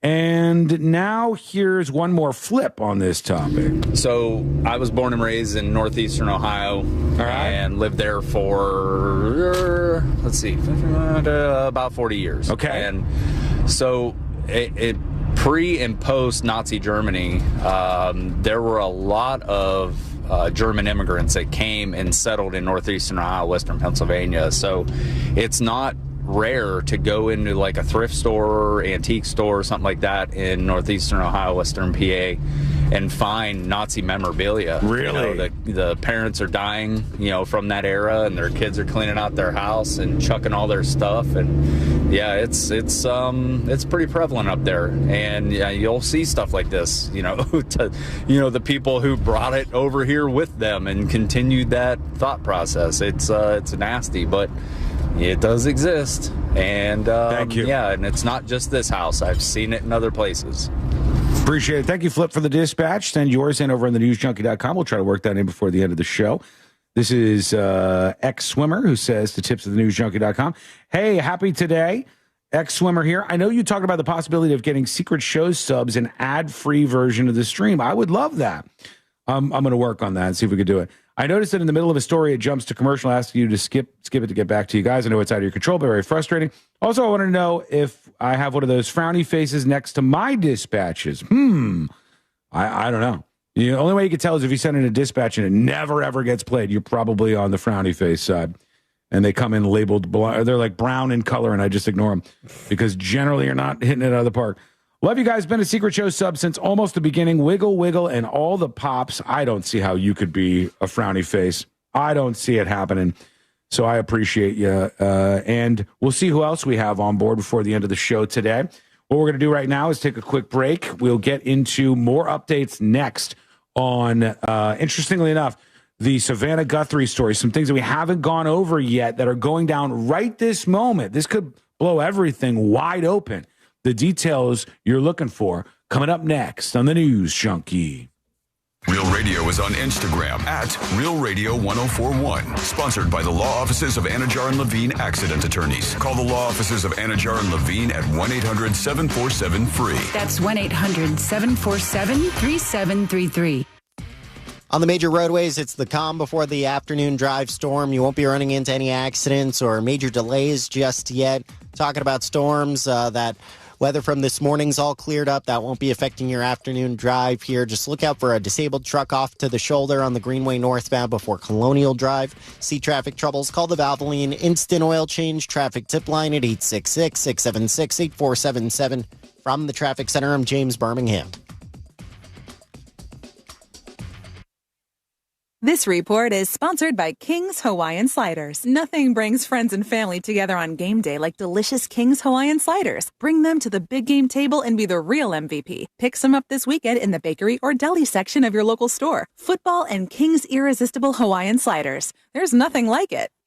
Folks, I want to tell you about a great American company.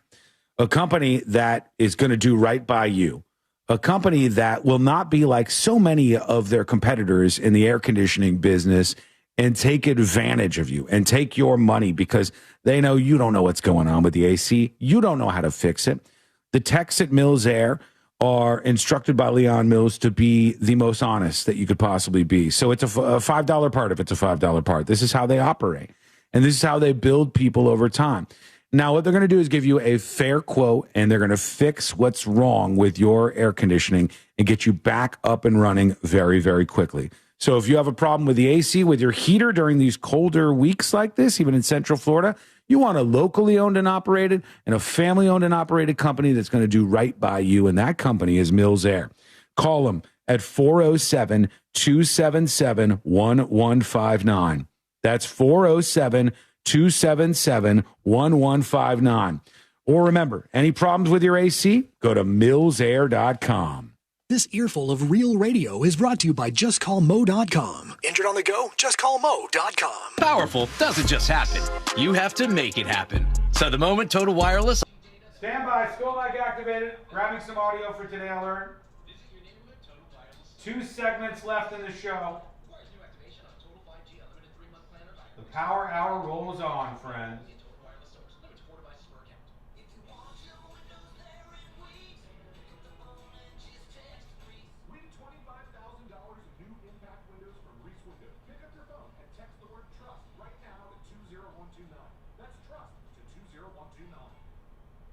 You ever wonder how far an EV can take you?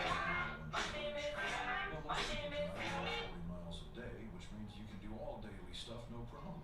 Okay. Grab the kids at school, get your groceries, and still have enough charge to visit your in-laws in the next town. Perfect. But they don't need to know that. We queued this last The thing. best part, you won't have to buy gas at all. The way forward is electric. Explore EVs. Okay.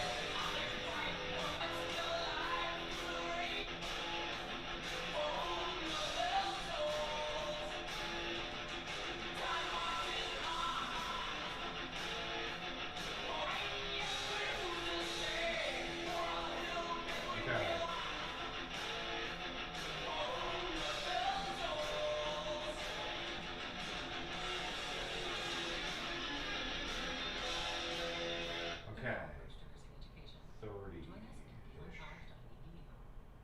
Facing a criminal charge? Who you call next matters. Fade in. Law firm, we are the criminal defense attorneys in Florida, fighting for people like you. Call 352-WIN-4U. Okay, Today Alert's all ready to go. With new law firm offices. Hold that.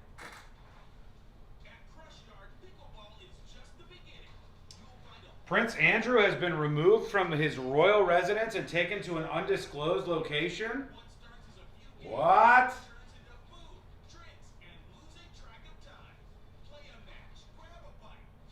All right, some extra news here. A little breaking news on the Savannah Guthrie, her mom Nancy Guthrie front. The FBI, The FBI is saying the ransom note sent to media outlets, which they have not discounted as being fake, had a first deadline of 5 p.m. today and a second deadline for next Monday. What does that mean? What are you taking away from that?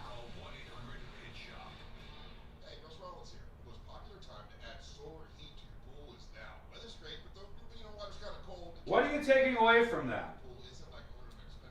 Because here's what I'm taking from that.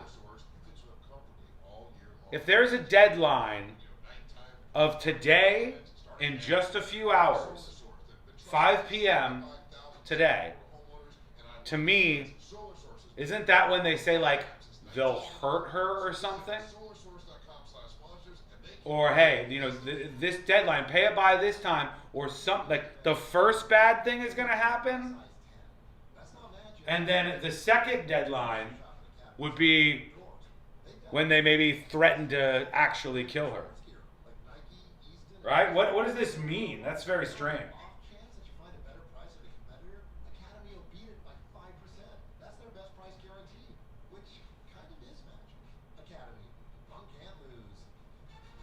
What's the big secret, Sean? Well, I don't know. There's so many, aren't there? You're going to have to narrow that down. Heavy Metal Cowboy says, moving the deadline tells me they're desperate and in over their head. They don't have a backup plan for their criminal income. Obi-Wan Kenobi said, this is the drug cartel stuff I was talking about. Unfettered, like in movies, it's usually like a finger. Yes, that's what I'm saying.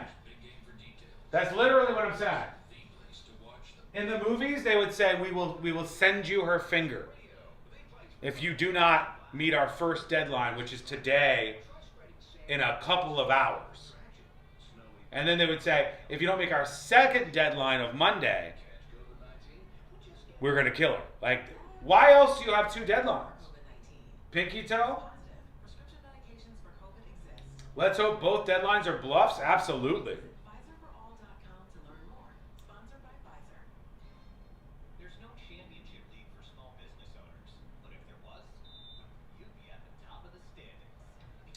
They've released a full timeline of the disappearance, which, as you heard from the press conference earlier, means that they believe whoever disabled the doorbell cam was in the house for like 45 minutes total before leaving.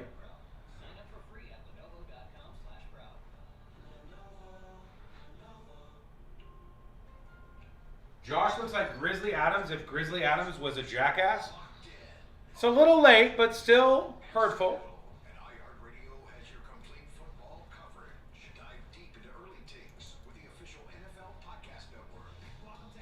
This is creepy? Yeah. I mean, very, very much so. All right, we're coming back right now. Let's talk about this new twist on things.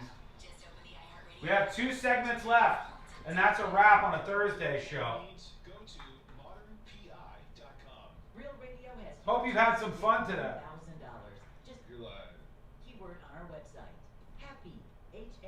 Go to modernpi.com. Real Radio has your chance to win $1,000. Just enter this nationwide keyword on our website. Happy, Happy.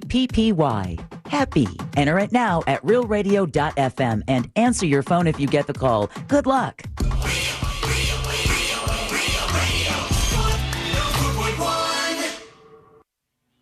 He won't hesitate to call you out when you're being a little asky.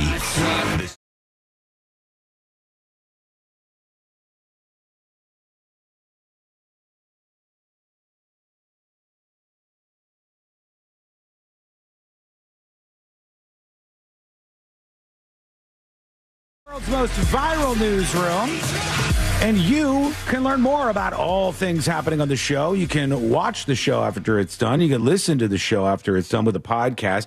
You can do whatever you want over at thenewsjunkie.com within the bounds of U.S. law.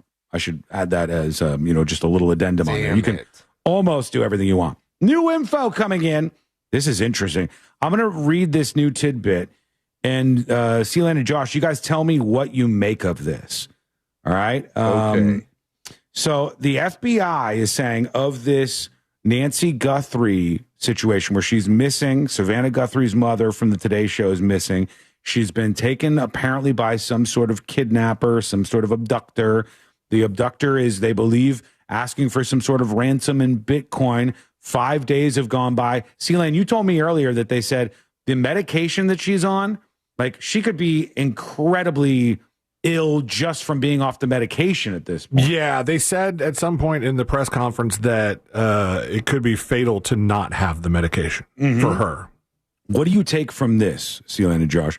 The FBI is saying the ransom note sent to media outlets, that's TMZ and a couple other different media outlets got this ransom note, which they have not discounted, had a first deadline of 5 p.m. today. All right? A first deadline in the ransom note sent to media outlets of 5 p.m. today, and a second demand and deadline for next Monday. Oh, what would the two demands be? I don't know. To me, it kind of went to like, if you don't do it by this time, we're going to do X. And if you don't do it by Monday, we are going to kill this person. That's how it reads to me. I don't know if that's the case. Like, we're going to cut off a finger. As far as ransom notes go, you would think there's only one X. So if the worst one is killer, we would assume that one to be the next Monday one. Yes. Of course. Yeah. You know, unless they're bargain hunting and they're just like, hey, the price goes up by next Monday. Mm-hmm. It could be. But in the interim, what's the interim con? Like, what's the interim punishment here? That's the big question. Somebody on YouTube saying, do we know what the demand is? As far as we know, the demand is millions of dollars to a Bitcoin address. And we don't know much more about these ransom letters. Nobody has published them, as far as I know. Not a single organization that received one published it. Even TMZ? That's pretty wild. And I've got this, all right? This is the thumbnail that TMZ uses for their story about the ransom note. And it shows Harvey from TMZ holding a piece of paper, and then some of it is like censored. But when you watch the video of him talking about the ransom note, he doesn't physically have any note. And there's some suggestions that this may have been a thing that was emailed. No, it was emailed. It was? I think TMZ, the guys even said it was emailed. Okay. So these people are saying the ransom note was emailed to them, and so they printed it out. That's one of the reasons, like, you know, we played that one press conference that did not go very well. Not a lot of new information, except that it seemed like they didn't have all their ducks in a row. And then they asked the question about a ransom note, and he said, we're following all leads. He wouldn't say definitively whether there, yes, was a ransom note or B, was no ransom note. And then 2 hours later, TMZ has a ransom note. And I go, okay, well, either they were trying to hide the fact that they did have a ransom note, or they didn't have anything. And now this is the opportunity for somebody to go, hey, I'm going to make a little ransom note here. Hey, ChatGPT, write me a ransom note. However, they said that there was some details in this ransom note that seemed like the people knew more. True. The details in the ransom note could only be from somebody who actually committed this crime and who had their 84-year-old mother. But when I see this photo of the guy from TMZ holding the ransom note, which is the closest that I can get to it, this photograph right here is the closest I can get to it. I don't know if this is AI and they said, hey, for the thumbnail, put a note in my hand and blur something out, because he didn't actually have it in the video. He wasn't holding anything in the video? He wasn't. So I don't know if they used AI for a thumbnail and said, just put the paper in my hand and make it look like it's some sort of censored ransom note. I don't know. This could be a clue into what's going on. Maybe it's not. We'll have to keep a watch on this story and see what happens next. That's the only way to do this. They're focusing on a lot of different rooms in her house. They've removed some boxes of, I guess, her property and her contents of her house.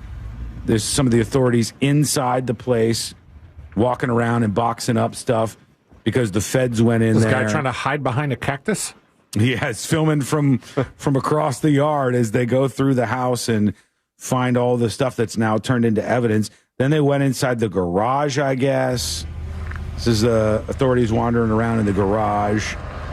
There's not much in there. I see a vehicle in the garage. It's a pretty clean garage. Let me see again.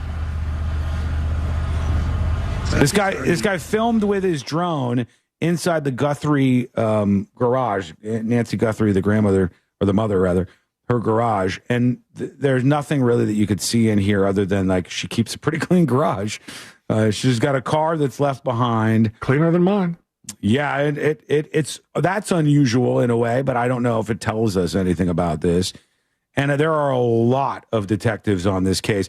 According to one of the reports last night, let me see if they mentioned this early on. I think they said there's like 100 officers on the case or more, but let's see. This is a really interesting turn in the case. As you mentioned, TMZ and a handful of local news stations say that they have received what they are calling ransom notes, and they received those via email. The note, they say, demanded millions in cryptocurrency for the safe return of Nancy Guthrie by a stated deadline. They report the note contained specific information about the crime scene and Nancy that is not known to the public. The Pima County Sheriff's Department, in a statement, said it is aware of the possible ransom notes, and they are taking all tips and leads seriously. The sheriff says investigators have cleared the home for investigation and turned it back over to the family.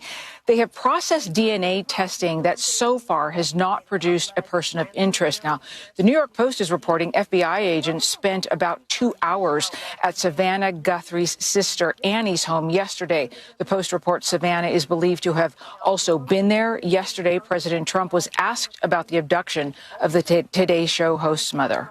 Is him? Is his audio? Have you been briefed on Savannah Guthrie's Here he is. Mom missing in Arizona? I think it's terrible.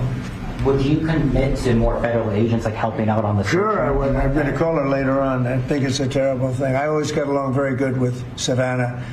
Very unusual situation, but we're going to find out. And he says, very unusual situation. And indeed it is. And like I said, Nancy had posted a lot of things not very fond of Trump, but he doesn't care. He's getting involved, and they're trying to find this woman. I hope to hell they find her alive. I really do. I really, really do. I see people saying nice things about her. Jake Tapper, the journalist, says, Savannah Guthrie is exactly who you think she is. Kind, considerate, smart, dedicating, loving, a woman of faith. Her mother is one of the only people I've ever met kinder than Savannah. Whoever has Nancy Guthrie, please bring her back to her family, says Jake Tapper over at CNN online. So we'll keep an eye on this and see if there's any updates. I have a feeling we're going to hear something before too long. This is more about the ransom letter, because that's the biggest piece of evidence to me so far. Let's see what else they say about this. We're going to be joined now by Mary Coleman, anchor for KOLD 13 News in Tucson. Now, that is a station that received one of the alleged ransom notes tied to Nancy Guthrie's disappearance. Oh, good. And Mary, I'm really grateful for your being willing to talk to us. And you know, we're looking at these live pictures. I know that you are also seeing live pictures as well on your feeds at News 13. So before we get to the note, this major law enforcement. No, I want to get past that. I want to hear about her talking about the a few minutes ago, and he said that they are just working to find out. Interrupt and share more information as you get it, as I know you're breaking so much of this. I wanted to ask you about this alleged ransom note, though, as well. And I know that KOLD hasn't reported the exact contents, but you, Mary, have personally seen it yourself. What can you share? Here we go. Good. I haven't. I think a lot of people were questioning the legitimacy of it, and while they're still looking into the legitimacy of it, they're taking all tips into consideration. We do know there are a few things that we can share as far as what the contents were.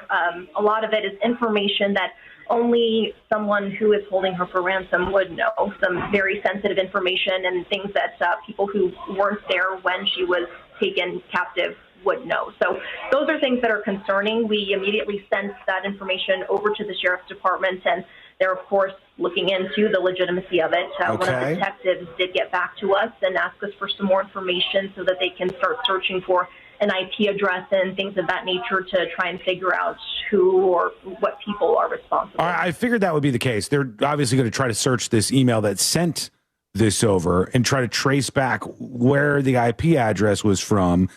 I mean, I would imagine that if somebody is sophisticated enough to pull this off, they probably would be sophisticated enough to hide that IP address, but you never know. Let's see what else she says about this. And you say an IP address, so obviously this came via email, right?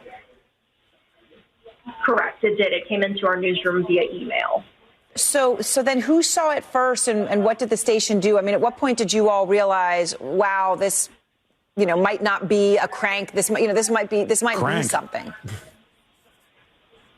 Yeah, absolutely. Well, it also included a dollar amount, a deadline, and again, other specifics that only Guthrie's abductor might know. So that definitely raised some red flags. And our news tips come in directly to the newsroom, and our digital team and other employees have access to that. So they were the ones who flagged it initially when it came in. And when we saw some of those details, it was clear after a couple of sentences that, this might not be a hoax. So, again, we immediately sent that over to Pima County Sheriff's Department, and they're still looking into it. And I did reach out to the sheriff earlier and ask him, hey, any news on this? Any news on the legitimacy of this alleged ransom note? And he said no updates right now that he's able to share with us. All right, they seem pretty confident that this thing is real. I'm likely to believe them. I think that there's something in this that is convincing them that the person who wrote it knows more about this crime.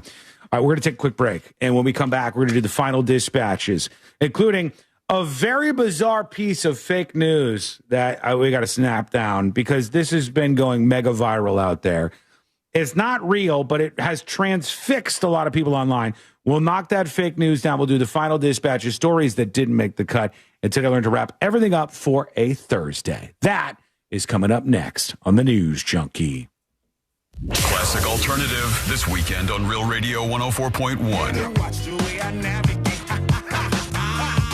Real Music Weekends are Classic Alternative. This weather report is brought to you by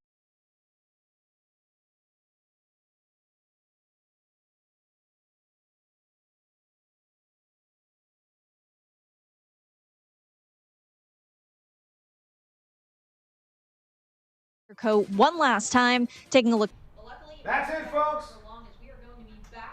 It's been a bonanza, but the bonanza is a wrap. So now it's time for you to rate the show. It is your responsibility at the end of every show to rate it. 10 out of 10 is a winner. I put it in the wheelbarrow. I bring it over to the News Junkie Hall of Fame. I dump it out. No notes. 10 out of 10. Great show. 1 out of 10 is embarrassing. We never discuss it again. We never talk about it again. I listened back 5 million times. I beat myself with a cat of 9 tails, and I try not to repeat any of those things. 9 out of 10 randoms.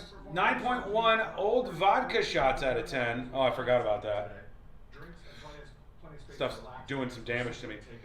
9 out of 10 times Josh is late. True. 10 out of 10 old-ass Russian vodka shots.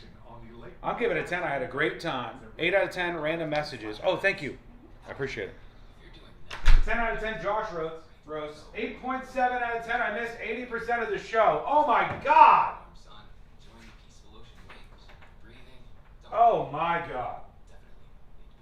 10 out of 10 silent radio. If you heard the 10 out of 10 silent radio silent part, 20 out of 10. 20 out of 10. 9 out of 10, no warning about Fritz on the street. I did warn. That's not true. Somebody vouch for me in chat. I did warn about that. 2 out of 10 deadlines. 10 out of 10 loves it. 8 out of 10 secret juicy combos with Courtney. 10 out of 10 for no politics. Wait till you hear what's coming up next. No, it's not politics. 9.2, secret shows tonight. Yes, secret shows tonight. 7:30-ish on the News Junkie Discord. You can become a member of the Discord. It's free for you to do. Go to thenewsjunkie.com, click the Discord button. It's basically a big chat room with voice chat, regular chat, video chat, and we stream live when we're doing secret shows over there to a live audience on Discord. If you're a secret show subscriber, you can connect your Discord account to the News Junkie Discord, and it gives you this advanced access. It's a little complicated. I'm going to do a video on that maybe this weekend. 8 bigoted floor tiles out of 10. 1 out of 10 for a no shoes show? I have shoes on. It's a shoes show. I said one of my New Year's resolutions is to be more professional, and I'm wearing shoes every day that I do the show. 10 out of 10 for the camera guy. 8 out of 10 frozen iguanas. Fritz didn't do a trivia at Cabos this week. Fritz is in Las Vegas, I think. I mentioned it earlier. Tanya says Sean speaks the truth. Thank you, Tanya, for backing me up. That's not how you spell IP address, by the way. All right, folks. You who participated in roasting Josh during the next episode, you are all our chatters of the day. YouTube as a whole. The YouTube platform today, putting up some big numbers, not record numbers really on the channel. Record numbers were historically when I talked about the sheriff's office situation with the SWAT team, or when I talked about the SWAT team at the bar. That's the stream record. That was, I think, 1,350 real people, no bots. Real people, no bots. Over 700 today. Total of 785, I think, was the tops. Concurrent. Which is good, you know? Like, I've told Courtney, if you're a 5-viewer Andy, 10-viewer Andy, you're nowhere in the streaming world, but you're still higher than a lot of people are. If you got 100 concurrent viewers, that's not bad. You're somewhere. If you have over 1,000 concurrent viewers consistently, you're a legitimate force in the streaming world. If you average over 5,000, now we're talking. That's big in the streaming world. And then anybody over like 20,000 is a major streamer. So really, we got to get over that first hump of 1,000 concurrent streamers. I hope we can. You'll say I was there before it all happened if we can. If I was a hottie with a big rack, I think it might do it. But I'm not. We got to work with what we have. We have to work with what we have. Okay. God bless. Bonus stream coming up this week. Secret shows tonight. Stay gold. Free at Lenovo.com/pro. Lenovo. Power outage? You're still rolling with Everdoor. Get $75 off a battery backup opener today. Don't let the dark shut you out. Everdoor keeps you moving. Visit Everdoor.com, the garage door that lasts evermore. Join Real Radio at Lake Eola Park in downtown Orlando for the largest pet festival in the United States. Paws in the Park, Saturday, February 7th. This family pet-friendly event is free and open to the public, but you can fundraise today to help support the Pet Alliance of Greater Orlando, the region's oldest and largest pet welfare agency. Your support will help Pet Alliance save over 4,000 dogs and cats this year alone by providing shelter, care, and love until they find their forever home. Get more details at realradio.fm/events. It's a crime to pay more than a dime. One dime down at RC Hill Mitsubishi in DeLand. Just go to rchill.com.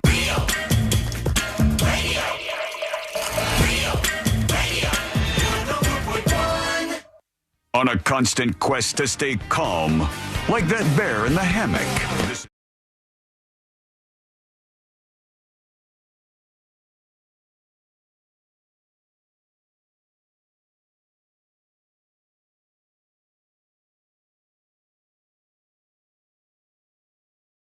Truly has, and it's a pleasure to have you with us. Thanks for being with us today here on the show on a Thursday. A fun Friday tomorrow to wrap everything up. The final dispatches, stories that didn't make the cut, and today I learned on the way to wrap up the show. It's been real fun. Some would even say bonanza. Bonanza. It's been a bonanza. It bonanza. Has. I would say we're in bonanza territory. Yeah, I would say. Right. I'm feeling it. Josh, thank you for being here today, by the way. You're welcome. Yeah. Right on time, too. Yep. You were a little bit late. You were 30 seconds late. Who's counting? I was. And I needed an excuse to have a punishment anyways. It just was nice that you served that up on a platter. Oh, you were going to punish me no matter what? I just had the punishment in mind. Okay. It was what we should do today. Let's see if we can break some records here. And then let's utilize Josh in that process. Sure, so that's what not? We've done. Great job as per usual. You're the best of the best of the best. I know. Don't let ceiling get you down. I try hard. Mm-hmm. I've been reading up. We've been talking a lot about these doorbell cameras because of the Nancy Guthrie case. Yeah. And so they said they essentially ripped the doorbell camera off and then left it there. Yeah. Do you have a battery in your doorbell camera, Sean? I don't. Not the way mine is hooked up. I mean, mine is hooked up, but still has a battery. Yours has both? Yours is a little smaller, though, I think. So I don't think there's room for a battery in there. I'll tell you, I don't know. Mine might. I know that you can set them up with a battery, and then the battery lasts like some short amount of time, and then you have to keep putting the batteries in there. So, here's the thing. Imagine somebody just takes a shovel and just kind of knocks the camera off from the wall. Ring cameras generally don't save any video if the power is cut off.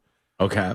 Because they rely on a constant internet connection and cloud storage to operate. But the battery-powered models would continue to function if the router still has access to the internet. So it would still be sending video until the battery ran out. Until the internet connection was severed? Okay. Right. So in theory, that should have still worked if it were a Ring camera that does have the battery option.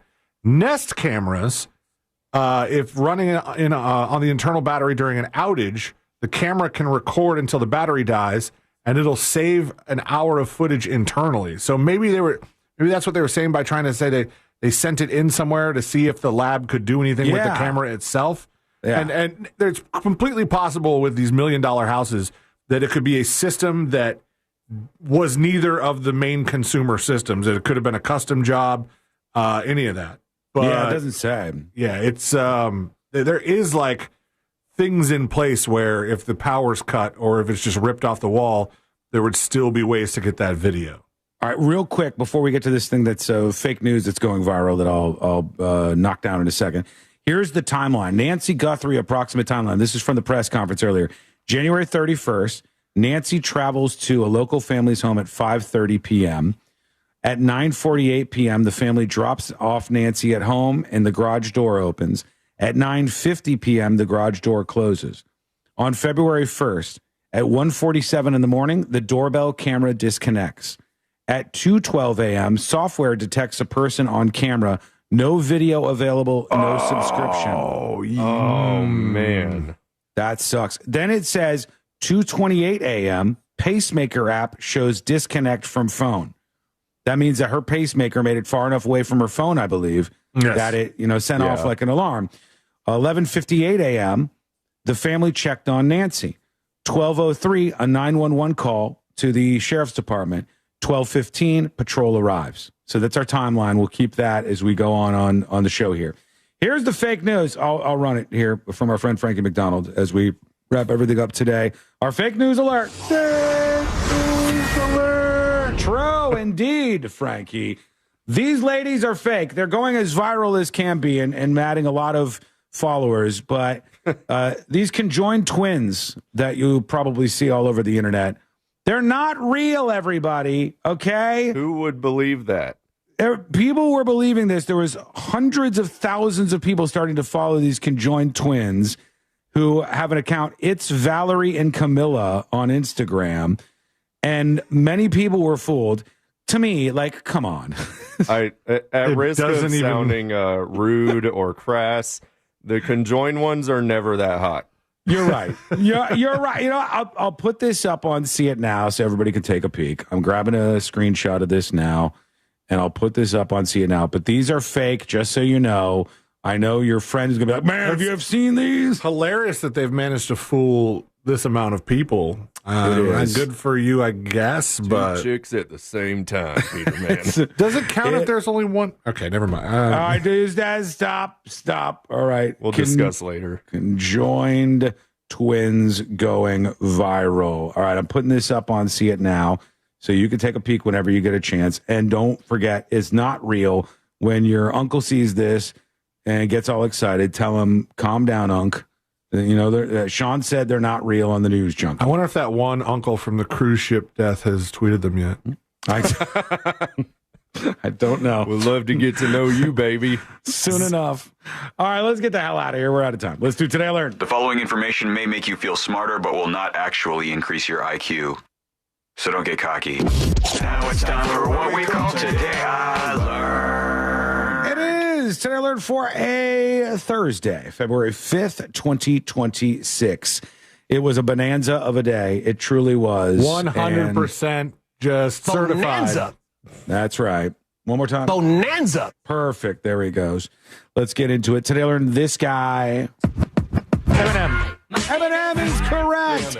In 2001, Eminem turned down roles for both the movie The Fast and the Furious he was supposed to be a part of, and then the movie Training Day.